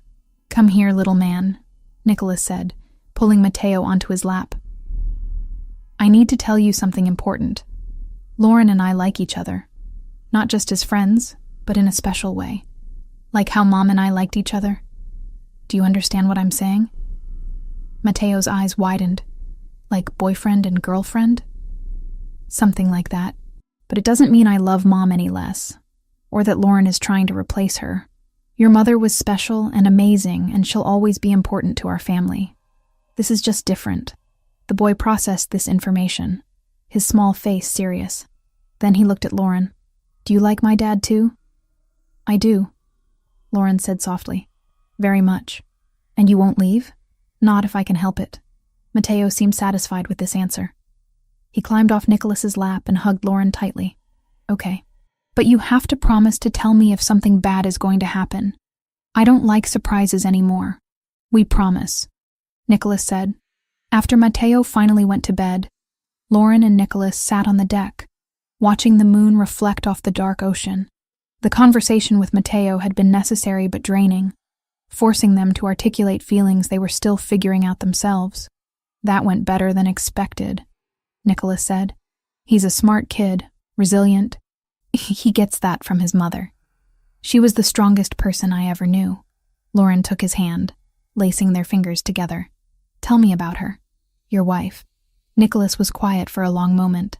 Her name was Isabella. We met in Milan when I was there for business. She was a translator, completely uninvolved in my world, spoke 6 languages, and could charm anyone within 5 minutes of meeting them. She saw through my carefully constructed walls immediately, called me out on my control issues, made me laugh when I'd forgotten how. She sounds wonderful. She was. And she hated what I did for a living. We almost broke up a dozen times because she couldn't reconcile the man she loved with the things I had to do. But she stayed, tried to focus on the good I could do with my position, set up scholarships, funded community programs, pushed me to be better than I thought I could be. How did she die? Car accident on Route 2, coming back from visiting her sister in Cambridge. Except it wasn't an accident. A rival family had lost a major shipment because of a decision I made. They wanted revenge but knew better than to come at me directly, so they went after the person who made me vulnerable. Lauren squeezed his hand. I'm so sorry. The worst part is, I knew it was a possibility. I'd been warned about escalating tensions, about making sure my family was protected. But I got complacent, thought they wouldn't dare. And Isabella paid the price for my arrogance. That's not your fault, isn't it? I brought her into this world. I made her a target just by loving her, and now I'm doing the same thing to you. Lauren turned to face him fully. The difference is, I came into this with my eyes open. I saw the weapons room. I know what you do. I understand the risks. Isabella was innocent. I'm not. I'm already running from violence. Already living in fear. At least with you. I'm not facing it alone. Nicholas pulled her close, his arms strong and warm around her. They sat like that for a long time, holding each other under the stars. 2 damaged people finding unexpected comfort in shared darkness. Later, when they finally went inside, Nicholas walked Lauren to her bedroom door. They stood in the hallway, neither quite ready to separate. This is real, isn't it? Lauren asked. Not just crisis bonding or proximity? It's real. At least for me. For me too, which is terrifying. Terrifying but worth it. Lauren smiled. Yeah, worth it. They kissed goodnight, gentle and sweet, full of promise for whatever came next. As Lauren closed her bedroom door and leaned against it, she realized that for the first time since Tyler burned her, she felt something other than fear about the future. She felt hope. And that, more than anything, was worth protecting. The call came at 3 a.m. on the 15th day. Lauren was already awake, unable to sleep despite the exhaustion that had become her constant companion. She heard Nicholas's phone buzz from his bedroom down the hall, then the immediate sound of his voice, sharp and urgent. She pulled on a robe and found him in the living room, still holding his phone, his face carved from stone in the dim light. What happened? She asked. Nicholas looked at her, and the expression in his eyes made her blood run cold. Tyler took someone. Ryan's sister, Andrea. She was grabbed outside her apartment in Cambridge 2 hours ago. Security footage shows a white van, Massachusetts plates. Ryan just received a call with demands. Lauren's legs threatened to give out. She sank onto the couch. What kind of demands? Your exact location. Tyler wants to know where you are, and he's willing to trade Andrea's life for that information. He gave Ryan 24 hours to decide. The room spun. An innocent woman, someone who had nothing to do with any of this, was in danger because of Lauren's existence. Because Tyler was obsessed with her. Because she'd made the mistake of trusting him years ago. Give him what he wants, Lauren said immediately. Tell him where I am. I'll meet him wherever he says. Just let Andrea go. Absolutely not. Nicholas, she's innocent. She doesn't deserve this. Neither do you. Nicholas moved to sit beside her. His voice controlled, but his hands clenched into fists. Tyler won't just let you go, Lauren. You know that. The moment he has you, he'll disappear, and we'll find your body weeks later, if we find it at all. Lauren forced herself to breathe through the panic. So what do we do? Let Andrea die because saving her is too risky? I didn't say that. Nicholas ran a hand through his hair, a rare sign of agitation. I'm saying we need a plan that doesn't involve sacrificing you. What if I'm bait? A controlled operation, your people watching, ready to intervene the moment Andrea is safe. No. Too many variables. Too many ways it could go wrong. Then what's your alternative? Because right now a woman is being held hostage because Tyler wants me. That's on me, Nicholas. I have to fix it. They argued for another 20 minutes, Lauren pushing for the bait plan while Nicholas shot down every version she proposed. Finally, Marcus knocked on the door, his face grim. Ryan's here. He wants to talk. Ryan Cooper looked like he'd aged a decade overnight. His eyes were red-rimmed, his normally steady hands shaking as he accepted the coffee Teresa pressed into them. I know what I'm supposed to say, Ryan started, his voice rough. That we don't negotiate with kidnappers. That giving in to demands sets a dangerous precedent. But that's my baby sister, boss. Andrea's 23 years old, works at a library, never hurt anyone in her life. And she's in danger because of my job, my choices. Nicholas's expression softened slightly. We're going to get her back, Ryan. I promise you that. How? Tyler was clear. He wants Lauren's location by 6 tonight. Or he starts sending pieces of Andrea to prove he's serious. We have 15 hours.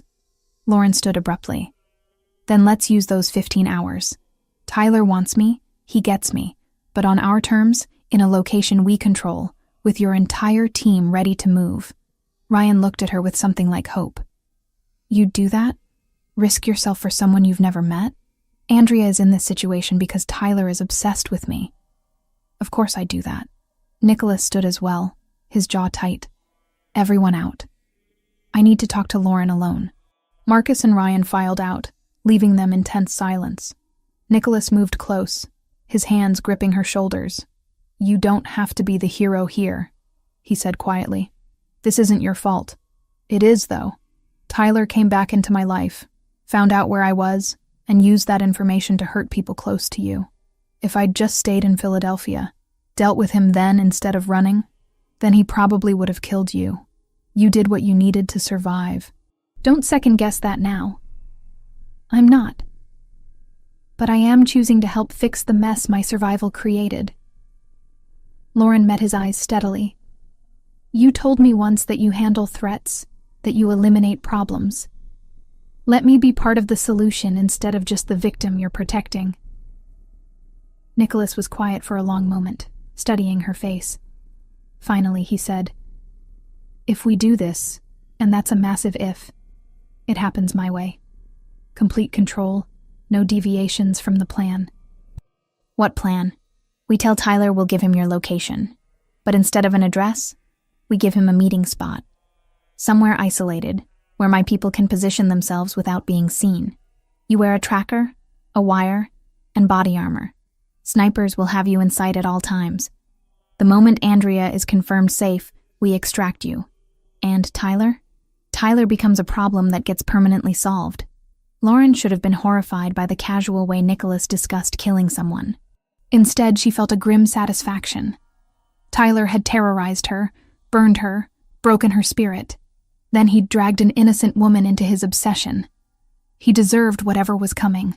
"Okay," she said. "Let's do it." The next hours were a blur of preparation. Nicholas called in favors, assembled a team, and scouted locations. They settled on an abandoned warehouse in Revere, a coastal suburb with limited access points and clear sightlines. Ryan would make the call to Tyler, setting the meeting for 5 that evening. Before they left Cape Cod, Nicholas pulled Anthony Brunarelli aside. His trusted advisor had arrived an hour earlier, a distinguished man in his 60s with steel-gray hair and sharp eyes that missed nothing. "I need you to stay here with Mateo," Nicholas said. "Take your best people. No one gets near this house." "Consider it done. How much does the boy know?" "Nothing. Teresa will tell him we had business in Boston. Keep him occupied. Keep him safe. If something goes wrong, nothing will go wrong. But if it does, the boy will be protected. You have my word." Lauren found Mateo playing with building blocks in his room, oblivious to the danger swirling around him. She knelt beside him and pulled him into a tight hug. "Hey, sweetheart. Your dad and I have to go to Boston for a few hours. Anthony is going to stay here with you and Teresa. Why can't I come?" "Boring grown-up stuff. But we'll be back before bedtime, and tomorrow we can look for crabs on the beach. Deal?" Mateo hugged her back. "Deal. But you have to promise to come back." "I promise." The words felt like a lie, but Lauren forced brightness into her voice. "I'll always come back to you." The drive to Revere was silent and tense. Lauren sat in the back of the SUV, wearing a thin Kevlar vest under her shirt, a tracking device sewn into her waistband, and a nearly invisible earpiece through which Nicholas could communicate with her. Marcus drove while 2 other guards followed in a second vehicle. Nicholas sat beside her, running through the plan for the 3rd time. "You get out of the car alone. Tyler will approach. You keep him talking, find out where Andrea is. Once we have visual confirmation that she's alive and her location, you step back and let my people handle the rest. And if he tries to touch me before then the snipers take the shot and we hope Andrea's location dies with him." Nicholas's voice was flat, emotionless, the voice of a man who'd made impossible choices before. "But ideally, we get both you and Andrea out safely." "Ideally," Lauren repeated. Her hands were shaking, adrenaline and fear flooding her system. She focused on her breathing, using the techniques her therapist had taught her. 4 counts in, 7 counts hold, 8 counts out.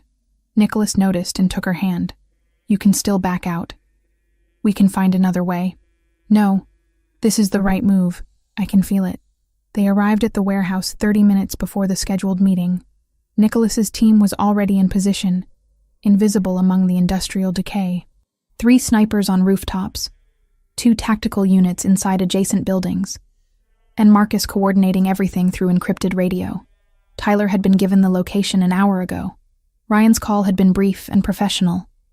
No emotion, just coordinates and a time. Tyler had laughed, a sound that made Ryan's skin crawl, and agreed immediately. At 4:55, Lauren stood alone in the empty parking lot outside the warehouse. The late afternoon sun cast long shadows, and the salt smell from the nearby ocean mixed with rust and old petroleum. She wore jeans and a simple blue shirt, her blonde hair pulled back, trying to look unthreatening and small. Nicholas's voice came through the earpiece. "We have movement. White van approaching from the east. Stay calm, stay focused. You're doing great." The van pulled into the lot and stopped 50 feet away. For a long moment, nothing happened. Then the driver's door opened, and Tyler Grant stepped out. He looked different than Lauren remembered. Thinner, with a manic energy that radiated off him even at a distance. His brown hair was longer, unkempt. His pale blue eyes were wide and bright, with an emotion she couldn't name. "Princess," he called out, his voice carrying across the empty space. "I knew you'd come. I knew you couldn't resist." Lauren forced herself to stand still, to not run or collapse or scream. "Where's Andrea?" "Safe, for now. She's been very cooperative, not like you used to be. Remember how difficult you could be? How many times I had to teach you lessons?" "I remember." Lauren's voice came out steadier than she felt. "Let her go, Tyler. This is between us. She doesn't have anything to do with it. Tyler walked closer, his movements loose and unpredictable. But she has everything to do with it. She's leverage, Princess. Insurance that you won't try to run again. You're very good at running. I'm here now, not running. He was 15 feet away now, close enough that she could see the dark circles under his eyes, the twitch in his jaw. Do you know how long I've been looking for you? 18 months. 18 months of searching, following false leads, wasting my time. And then I got lucky. Someone showed me a photograph, asked if I recognized anyone. There you were, playing nanny to some mob boss's kid. Lauren's earpiece crackled. Nicholas's voice, urgent. Keep him talking. We're scanning the van. Who showed you the photograph? Lauren asked. Tyler grinned. New friends, powerful friends who don't like your boyfriend very much. They offered me a deal. Find you, get information about the kid's routine, and they'd pay me $500,000. Can you believe that?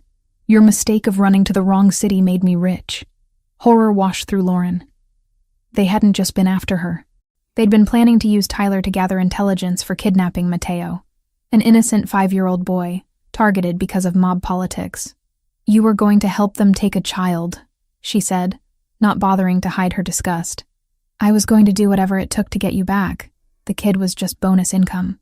Tyler took another step closer. Now, here's what's going to happen. You're going to come with me, quietly and nicely.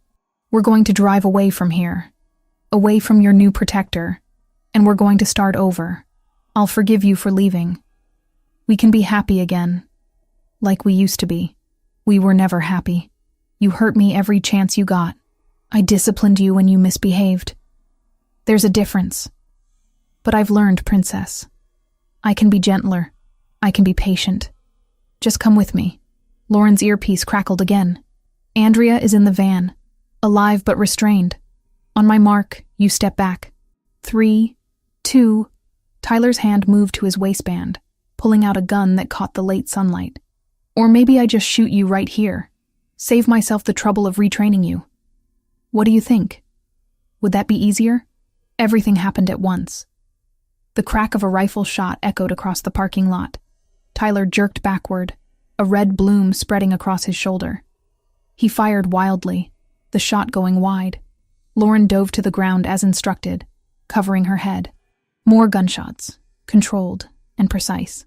One hit Tyler's hand, sending his weapon spinning away. Another hit his leg, dropping him to the ground. He screamed, clutching his wounds, blood pooling beneath him. 2 tactical teams swarmed from the buildings. One group surrounded Tyler while the other breached the van. Lauren heard Andrea's muffled cries, then voices confirming she was alive. Tyler was still screaming, his hand reaching for something in his boot. A backup weapon, small and deadly. He raised it with his good hand, aiming at Lauren where she lay on the pavement. The final shot was clean and professional, right between his eyes. Tyler Grant collapsed backward and went still. Lauren stared at his body, unable to process that it was over, that the man who'd haunted her nightmares for 18 months was simply gone. No more running, no more fear, no more looking over her shoulder. Strong hands pulled her up. Nicholas wrapped his arms around her, and Lauren realized she was shaking violently, her teeth chattering despite the warm evening air. It's over, Nicholas murmured into her hair. He can't hurt you anymore. You're safe. Medics rushed to the van where Andrea was being carefully extracted. She was dehydrated and terrified but alive. No major injuries. Ryan appeared, pulling his sister into his arms, both of them crying. Ryan looked over Andrea's head at Lauren and mouthed 2 words. Thank you. Lauren nodded, unable to speak past the tightness in her throat. The cleanup was efficient and professional. Tyler's body was removed, the van towed, the blood hosed away.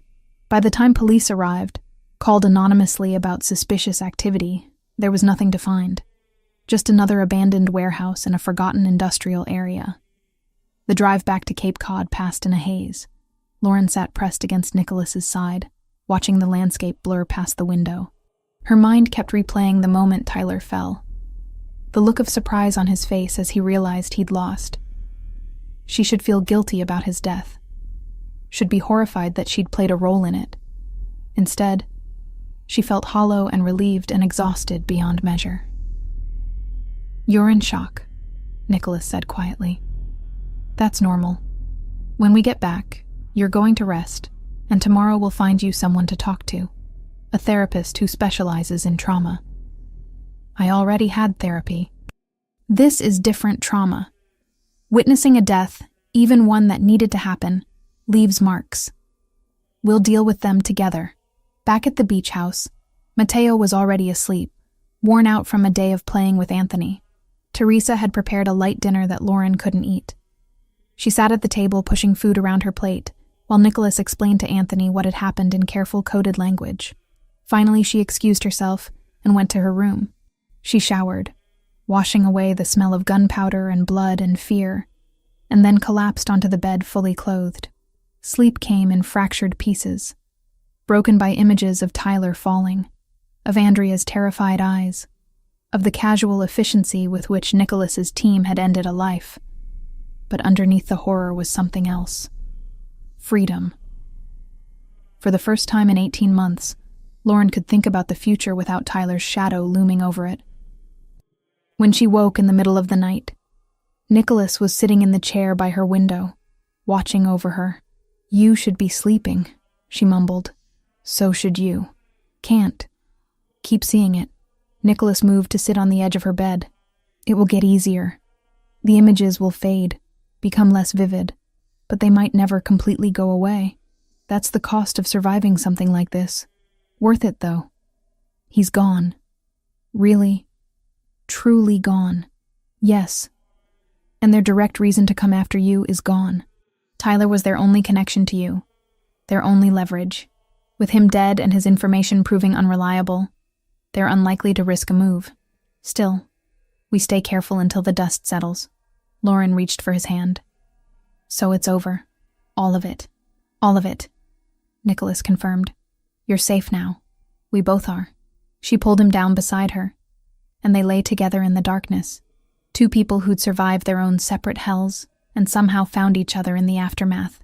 Outside, the ocean whispered against the shore, constant and eternal, carrying away the last traces of fear into the endless night.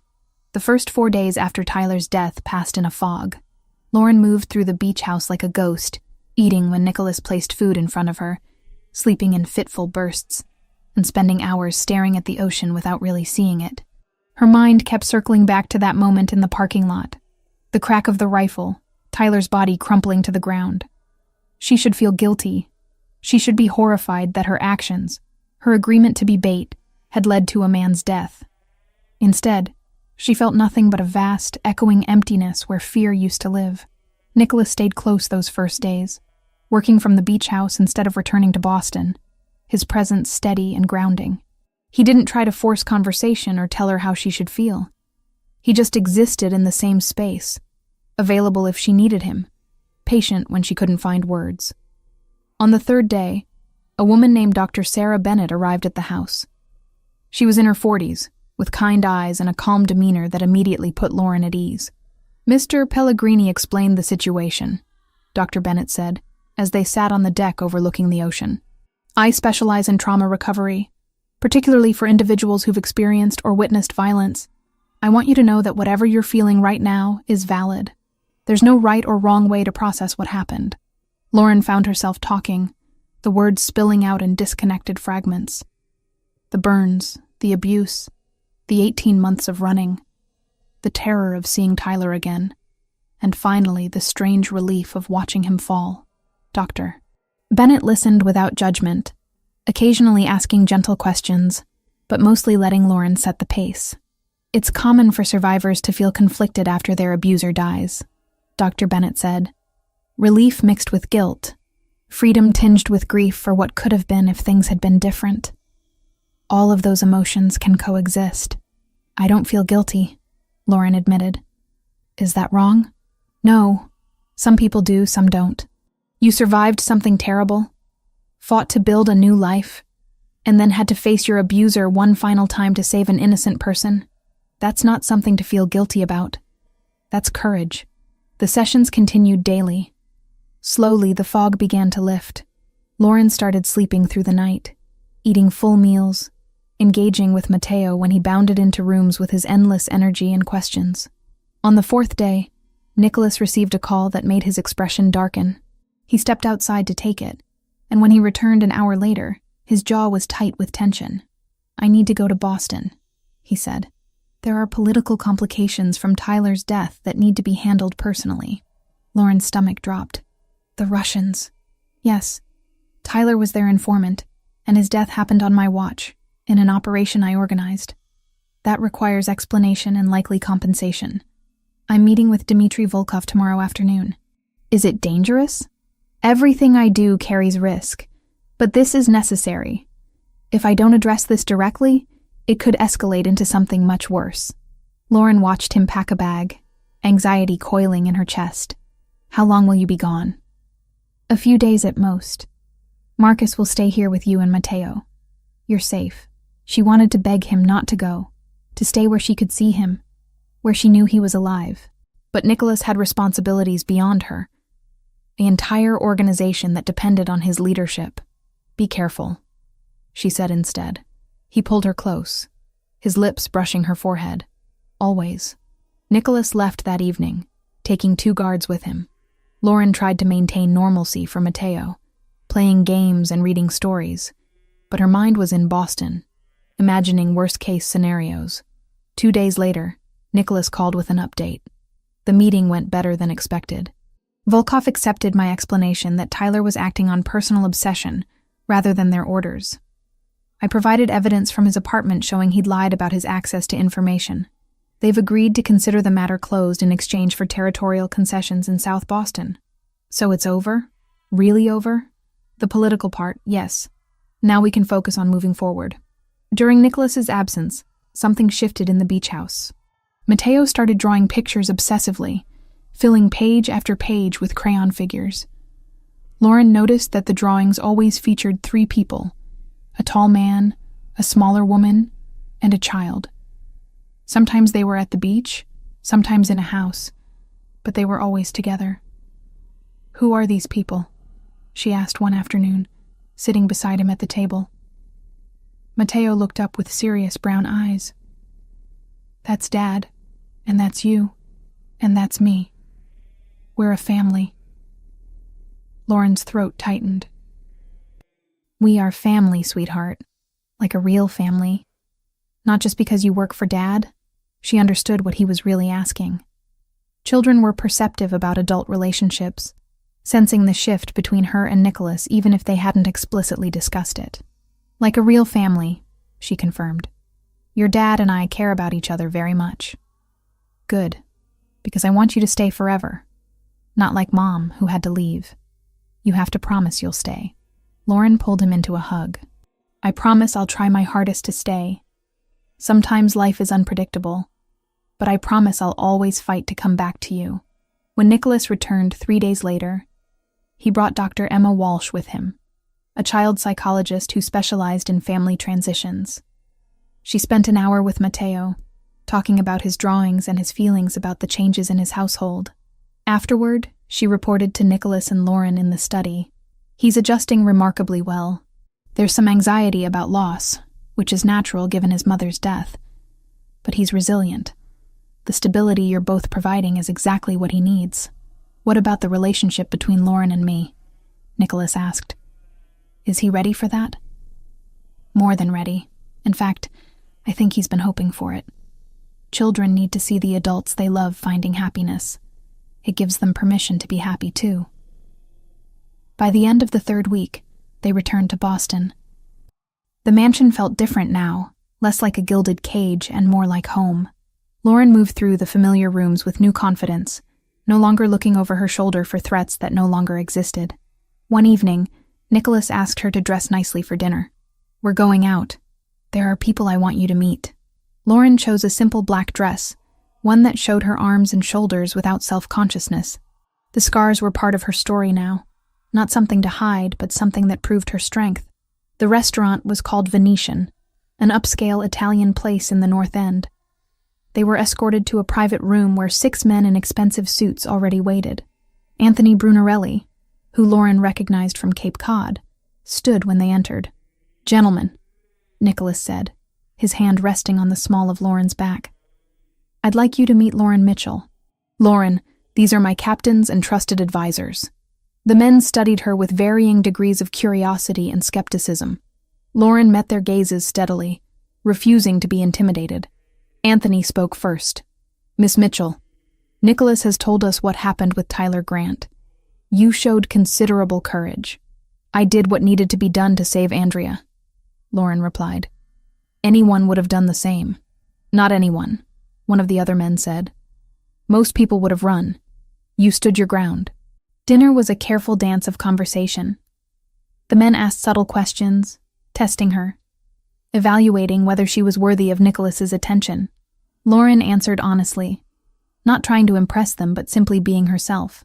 Halfway through the meal, Anthony leaned close and said quietly, "I was skeptical when Nicholas first mentioned you.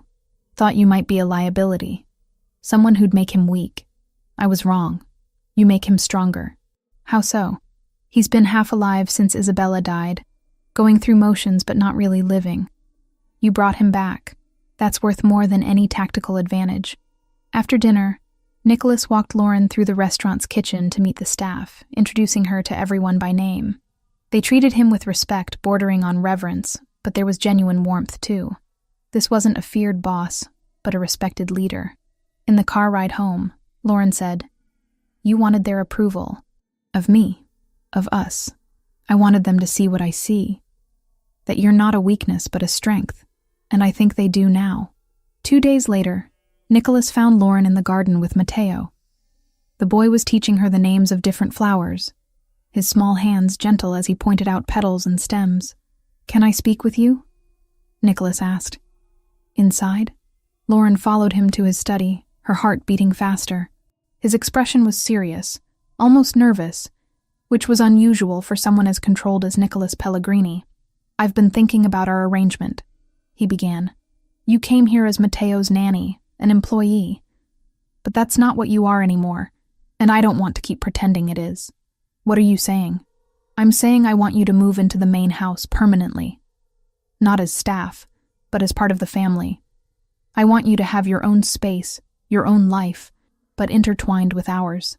"With mine." Lauren's breath caught. "Nicholas, I'm not asking you to marry me or make dramatic commitments you're not ready for. I'm just asking you to stop living in the margins and step fully into the life we're building together." She thought about the past weeks, about the way Matteo's face lit up when she entered a room, about the quiet comfort of falling asleep with Nicholas's arms around her, about feeling safe for the first time in years. "I have a condition," she said. "Name it." "I want to go back to school. I had 2 years of a psychology degree before I met Tyler and everything fell apart. I want to finish it, specialize in child psychology. I want to help kids who've been through trauma, who need someone who understands." Nicholas smiled. "That's not a condition. That's a plan I fully support. I don't want you to pay for it.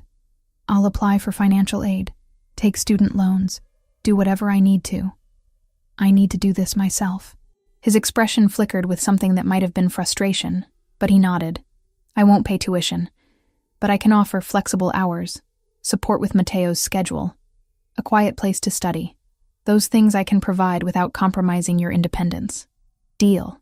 They shook hands formally, then both laughed at the absurdity of it. Nicholas pulled her close and kissed her properly, deep and thorough, until they were both breathless. "There's one more thing," he said. "I want you to meet my parents, properly as my partner, not just Matteo's nanny." Lauren's stomach flipped. "Your parents. Right. When?" "This weekend. Dinner at their house in Brookline. Fair warning.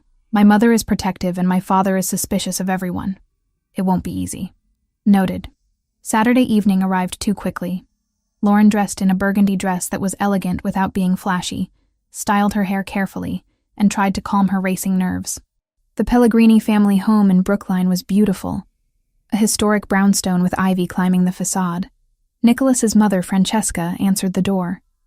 She was in her 60s, elegant and sharp-eyed, with silver hair and the same intensity as her son. "So you're Lauren," Francesca said, looking her up and down. "Nicholas has told us very little." "Mom, be nice," Nicholas said, kissing his mother's cheek. "I'm always nice. Come in. Your father is in the dining room complaining about the wine temperature." Dinner was tense for the first half hour. Nicholas's father, Antonio, asked pointed questions about Lauren's background, her education, her family.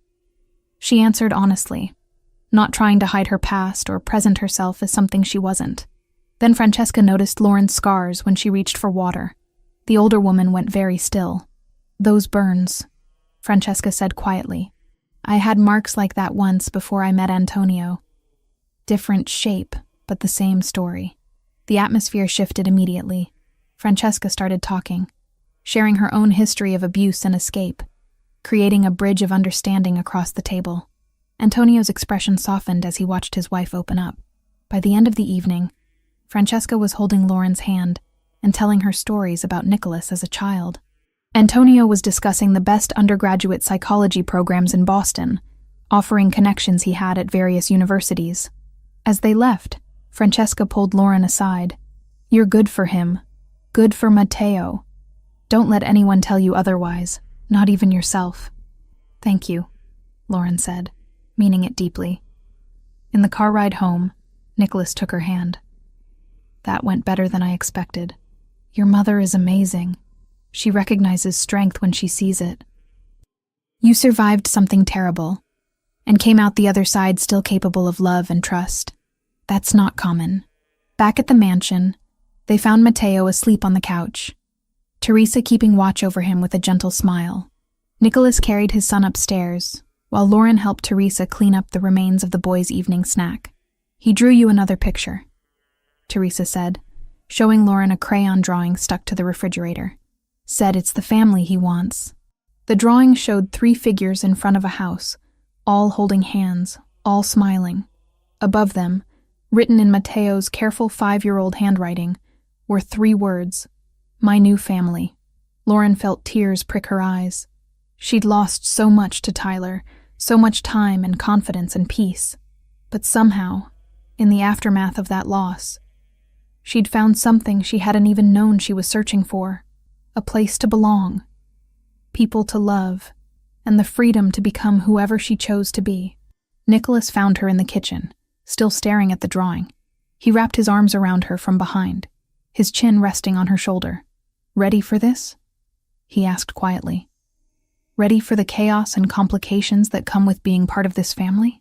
Lauren leaned back into his warmth, watching through the window as lights flickered across the Boston skyline. Somewhere out there were challenges yet to come, obstacles they'd have to navigate together. But for the first time in years, she felt ready to face them. "Ready," she said simply, and she was. 6 months transformed everything, while somehow changing nothing essential. Lauren found herself standing in the kitchen of the Pellegrini mansion on a Thursday evening, textbooks spread across the counter while she prepared Matteo's favorite pasta dish. The boy sat at the table working on his homework, occasionally asking for help with spelling words that gave him trouble. "How do you spell astronaut?" he called out. "Sound it out first," Lauren replied, stirring the sauce. "What do you hear?" This was her life now. Student, caregiver, partner to Nicholas, and somehow all 3 roles fit together like pieces of a puzzle she hadn't known she was solving. The evening psychology program at Boston University had accepted her application in late September, and she'd thrown herself into coursework with the intensity of someone making up for lost time. Nicholas walked in just as she was draining the pasta, his jacket already removed, tie loosened. He kissed her cheek in greeting before moving to Matteo.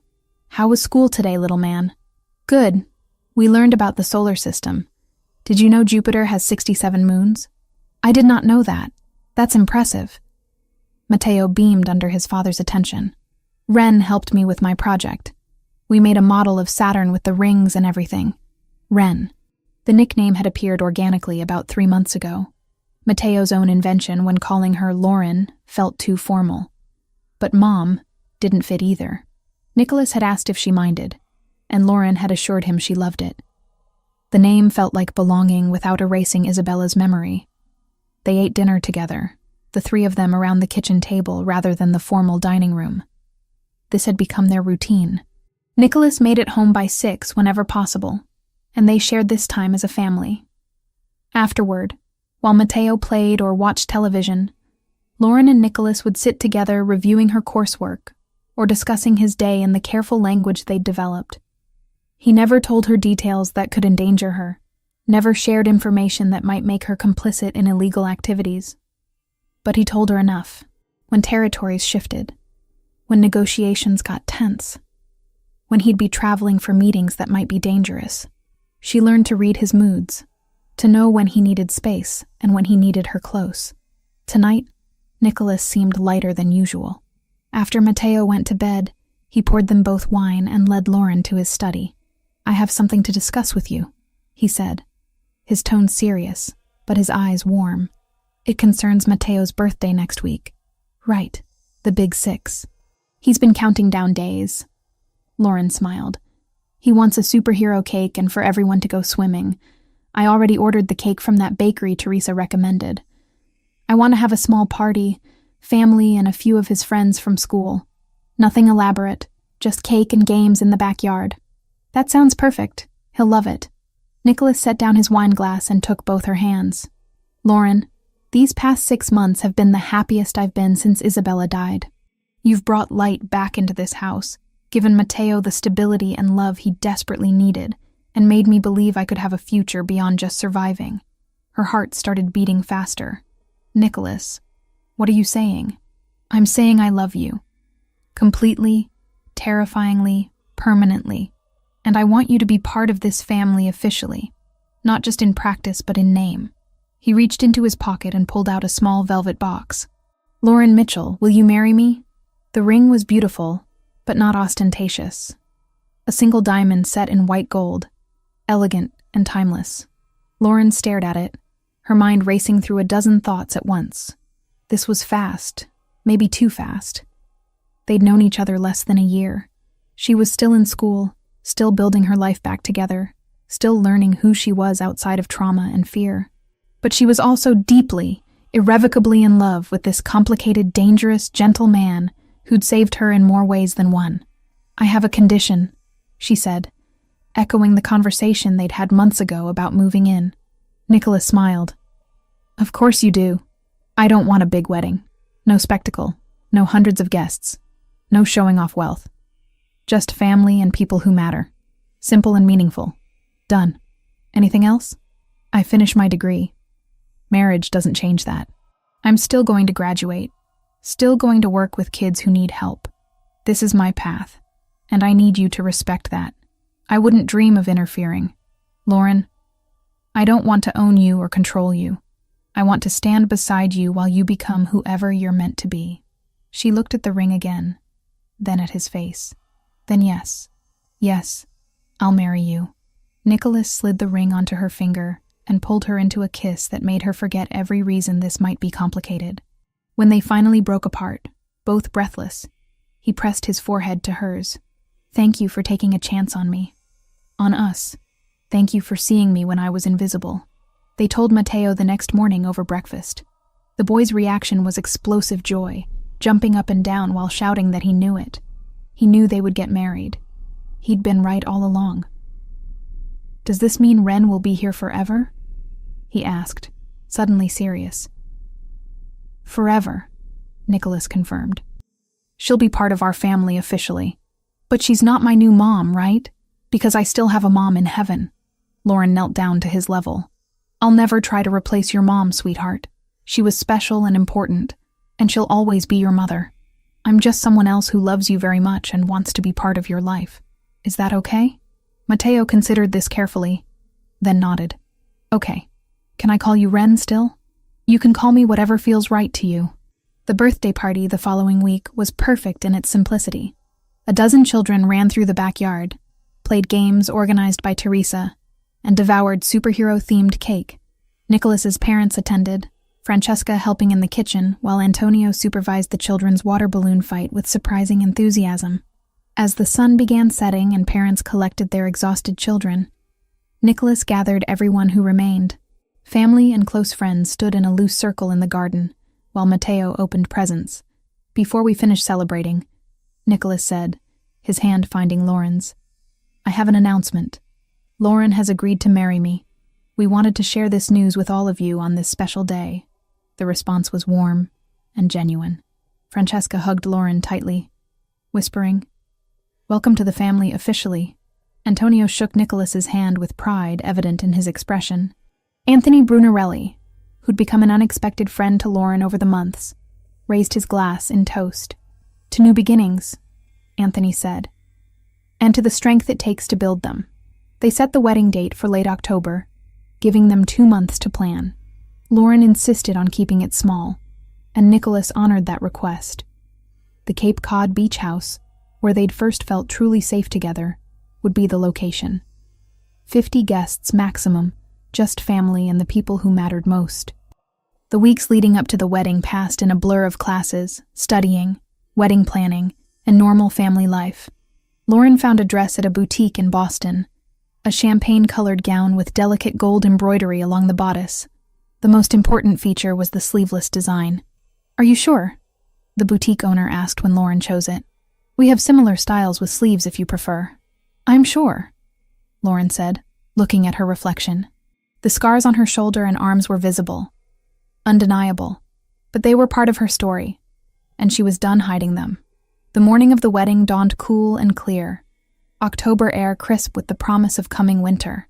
Lauren woke in her room at the beach house, surrounded by Teresa and Francesca, who'd insisted on helping her prepare. "You look beautiful," Teresa said, fastening the tiny buttons at the back of the dress. Francesca handed her a small velvet box. "Something borrowed. These were my mother's earrings. She wore them when she married my father in Sicily 60 years ago." Lauren put them on with shaking fingers, touched by the gesture. "Thank you. For everything. For accepting me. You make my son happy. You make my grandson feel safe and loved. That's all any mother wants." The ceremony was held on the beach, as the sun began its descent toward the horizon.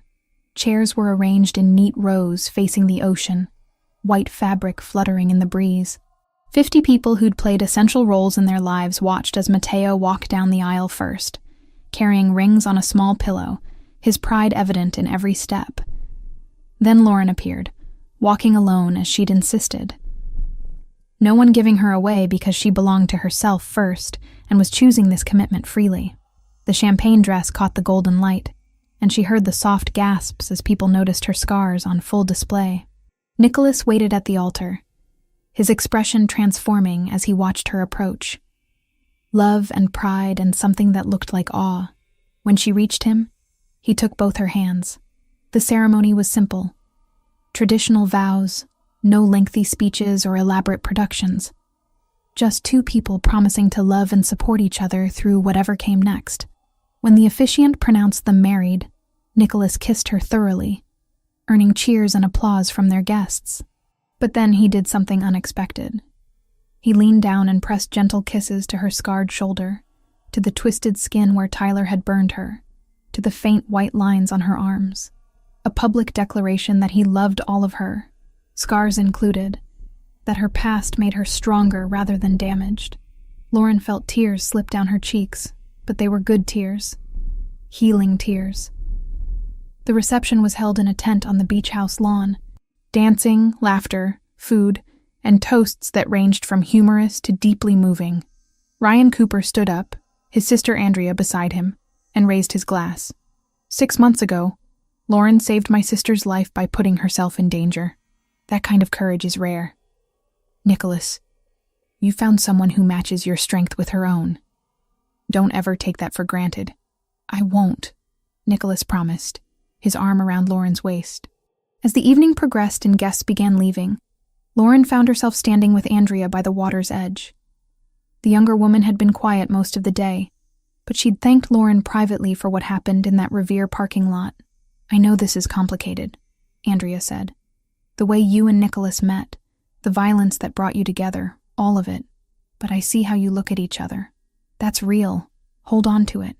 I plan to." They left for a brief honeymoon in Vermont, 3 days at a quiet inn where no one knew who they were. Just Nicholas and Lauren, without the weight of his reputation or her past. They hiked through fall foliage, ate at small local restaurants, and spent long evenings talking about the future they were building together. When they returned, Life settled into a new normal. Lauren threw herself into her final year of coursework, determined to graduate on schedule. Nicholas balanced his business responsibilities with being present for his family, a juggling act that sometimes failed, but that he never stopped attempting. The following spring, Lauren walked across the stage at Boston University's graduation ceremony, accepting her diploma in psychology with Nicholas and Mateo cheering from the audience. She'd maintained a near-perfect grade point average while working with Mateo and building her marriage, proving to herself that she was capable of anything she set her mind to. The nonprofit organization approached her 2 weeks after graduation. They specialized in providing therapy to children who'd experienced trauma, working with kids in foster care, abuse survivors, and those who'd witnessed violence. The pay was modest, but the work was exactly what Lauren had trained for. What she didn't know until her 3rd week was that Nicholas had been anonymously funding the organization for years, a fact she only discovered when she saw his signature on old donation records. "You knew I'd end up here," she accused him one evening, more amused than angry. "I hoped you might. But you earned the job on your own merits. My donations had nothing to do with their hiring decision. Still manipulative, strategically supportive," he corrected, pulling her close.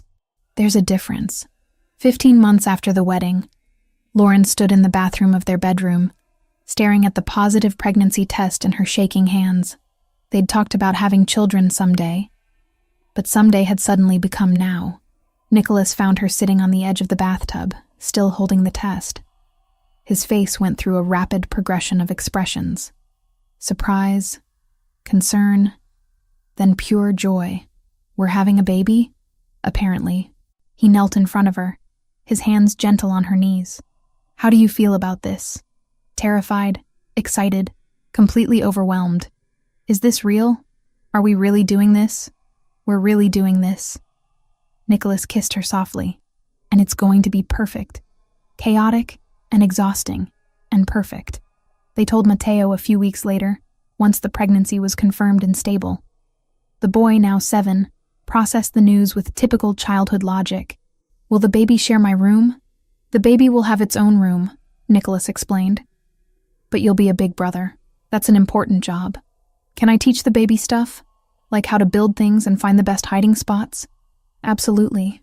You'll be the expert." 5 months into the pregnancy, Lauren stood in front of the bathroom mirror examining her changing body. The scars on her shoulder and arms were still visible, but now they shared space with the gentle curve of her growing belly. New marks, happy marks, evidence of life continuing despite everything that had tried to stop it. Nicholas appeared behind her, his arms wrapping around her waist, hands resting on the bump. "What are you thinking? That I never imagined this. Standing here, pregnant, married to someone who actually loves me. Nearly 2 years ago I was running from Tyler, convinced I'd never be safe or happy again. Now I'm about to have a daughter who will never know fear the way you did, who will grow up seeing her mother's strength and her father's devotion, who will have a big brother who already loves her." Lauren leaned back into his warmth. "We're really doing this, building a family, creating something good out of all the pain. That's what survivors do. They take broken pieces and build something beautiful." On a warm afternoon in late May, Lauren finished her therapy session with a 7-year-old girl who'd witnessed domestic violence. The child was making progress, slowly learning that the violence wasn't her fault, that she deserved safety and love. As Lauren walked the girl out to her foster mother, she felt the familiar satisfaction of work that mattered. She drove home to the mansion, her expanding belly making the car seat uncomfortable. Inside, she found Mateo in the garden with Nicholas, both of them covered in dirt from planting vegetables for the summer. "Look, Ren," Mateo called out. "Dad is teaching me about tomatoes. We're going to grow them and then make sauce like you do." "That sounds amazing." Lauren lowered herself carefully into a garden chair, watching her husband and stepson work together. The boy had Isabella's coloring and Nicholas's intensity, and he'd grown into a confident, happy 7-year-old who rarely had nightmares anymore. Nicholas looked up, his eyes finding hers across the garden. The same garden where everything had started, where juice had spilled and scars had been revealed, and both their lives had changed forever. His expression held everything words couldn't capture.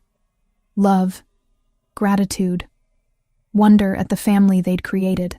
Later that evening, after Matteo was asleep and the house was quiet, Nicholas and Lauren sat in their bedroom. He had his hand on her belly, feeling their daughter kick and shift. "She's active tonight," he observed.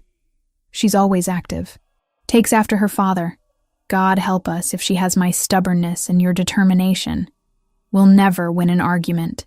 Lauren laughed, the sound light and free. "Worth it, though. Every challenge, every complication, all of it. This life we built is worth everything it took to get here." Nicholas looked at her. Really looked, seeing not just the woman he'd married, but the survivor who'd fought her way back from darkness, the student who'd persevered through coursework while healing from trauma, the therapist helping other broken children find their way. "Do you ever regret it?" he asked quietly. "Staying with me, accepting this complicated, dangerous life?" "Never. Not once. You gave me safety when I had none, love when I thought I was unlovable, and a family when I was completely alone. How could I regret that?" She touched her scarred shoulder, the twisted skin that used to make her flinch in mirrors. "These scars used to be a reminder of everything Tyler took from me. My confidence, my peace, years of my life. But now there's something else. They're proof that I survived, that I was strong enough to escape, brave enough to testify against him in that parking lot, and resilient enough to build this life." Nicholas kissed each scar gently, a ritual he'd maintained since their wedding day. "You're the strongest person I know. And our daughter is going to have the best role model. Our daughter is going to have 2 excellent parents and a big brother who's already planning which superheroes to introduce her to. She's going to be fine." They sat together in comfortable silence, 2 people who'd found each other in unlikely circumstances and built something real from the rubble of their separate traumas. Outside, the Boston night hummed with distant traffic and city sounds. Inside, they had created a sanctuary, a place where scars were honored rather than hidden, where love was complicated but genuine, and where family meant chosen connection rather than just blood. Lauren felt their daughter move again, a strong kick against Nicholas's palm. Life continuing, growing, becoming something beautiful. She thought about the terrified woman who'd arrived at this mansion almost 2 years ago, hiding her scars and her past, convinced she'd never be safe or whole again. That woman would be amazed to see where she ended up, would be proud of the strength it took to heal, to trust, to love again despite every reason not to. "Thank you," Lauren said quietly. "For what?" "For seeing me, for not looking away when you discovered my scars, for giving me space to heal and time to find myself again, for building this life with me." Nicholas pulled her closer, careful of her belly. "Thank you for taking a chance on a dangerous man with a complicated life and a traumatized son, for bringing light back into our darkness, for being brave enough to stay." They stayed like that as night deepened outside, the 3 of them soon to be 4. A family built on honesty and acceptance, and the radical choice to love despite risk.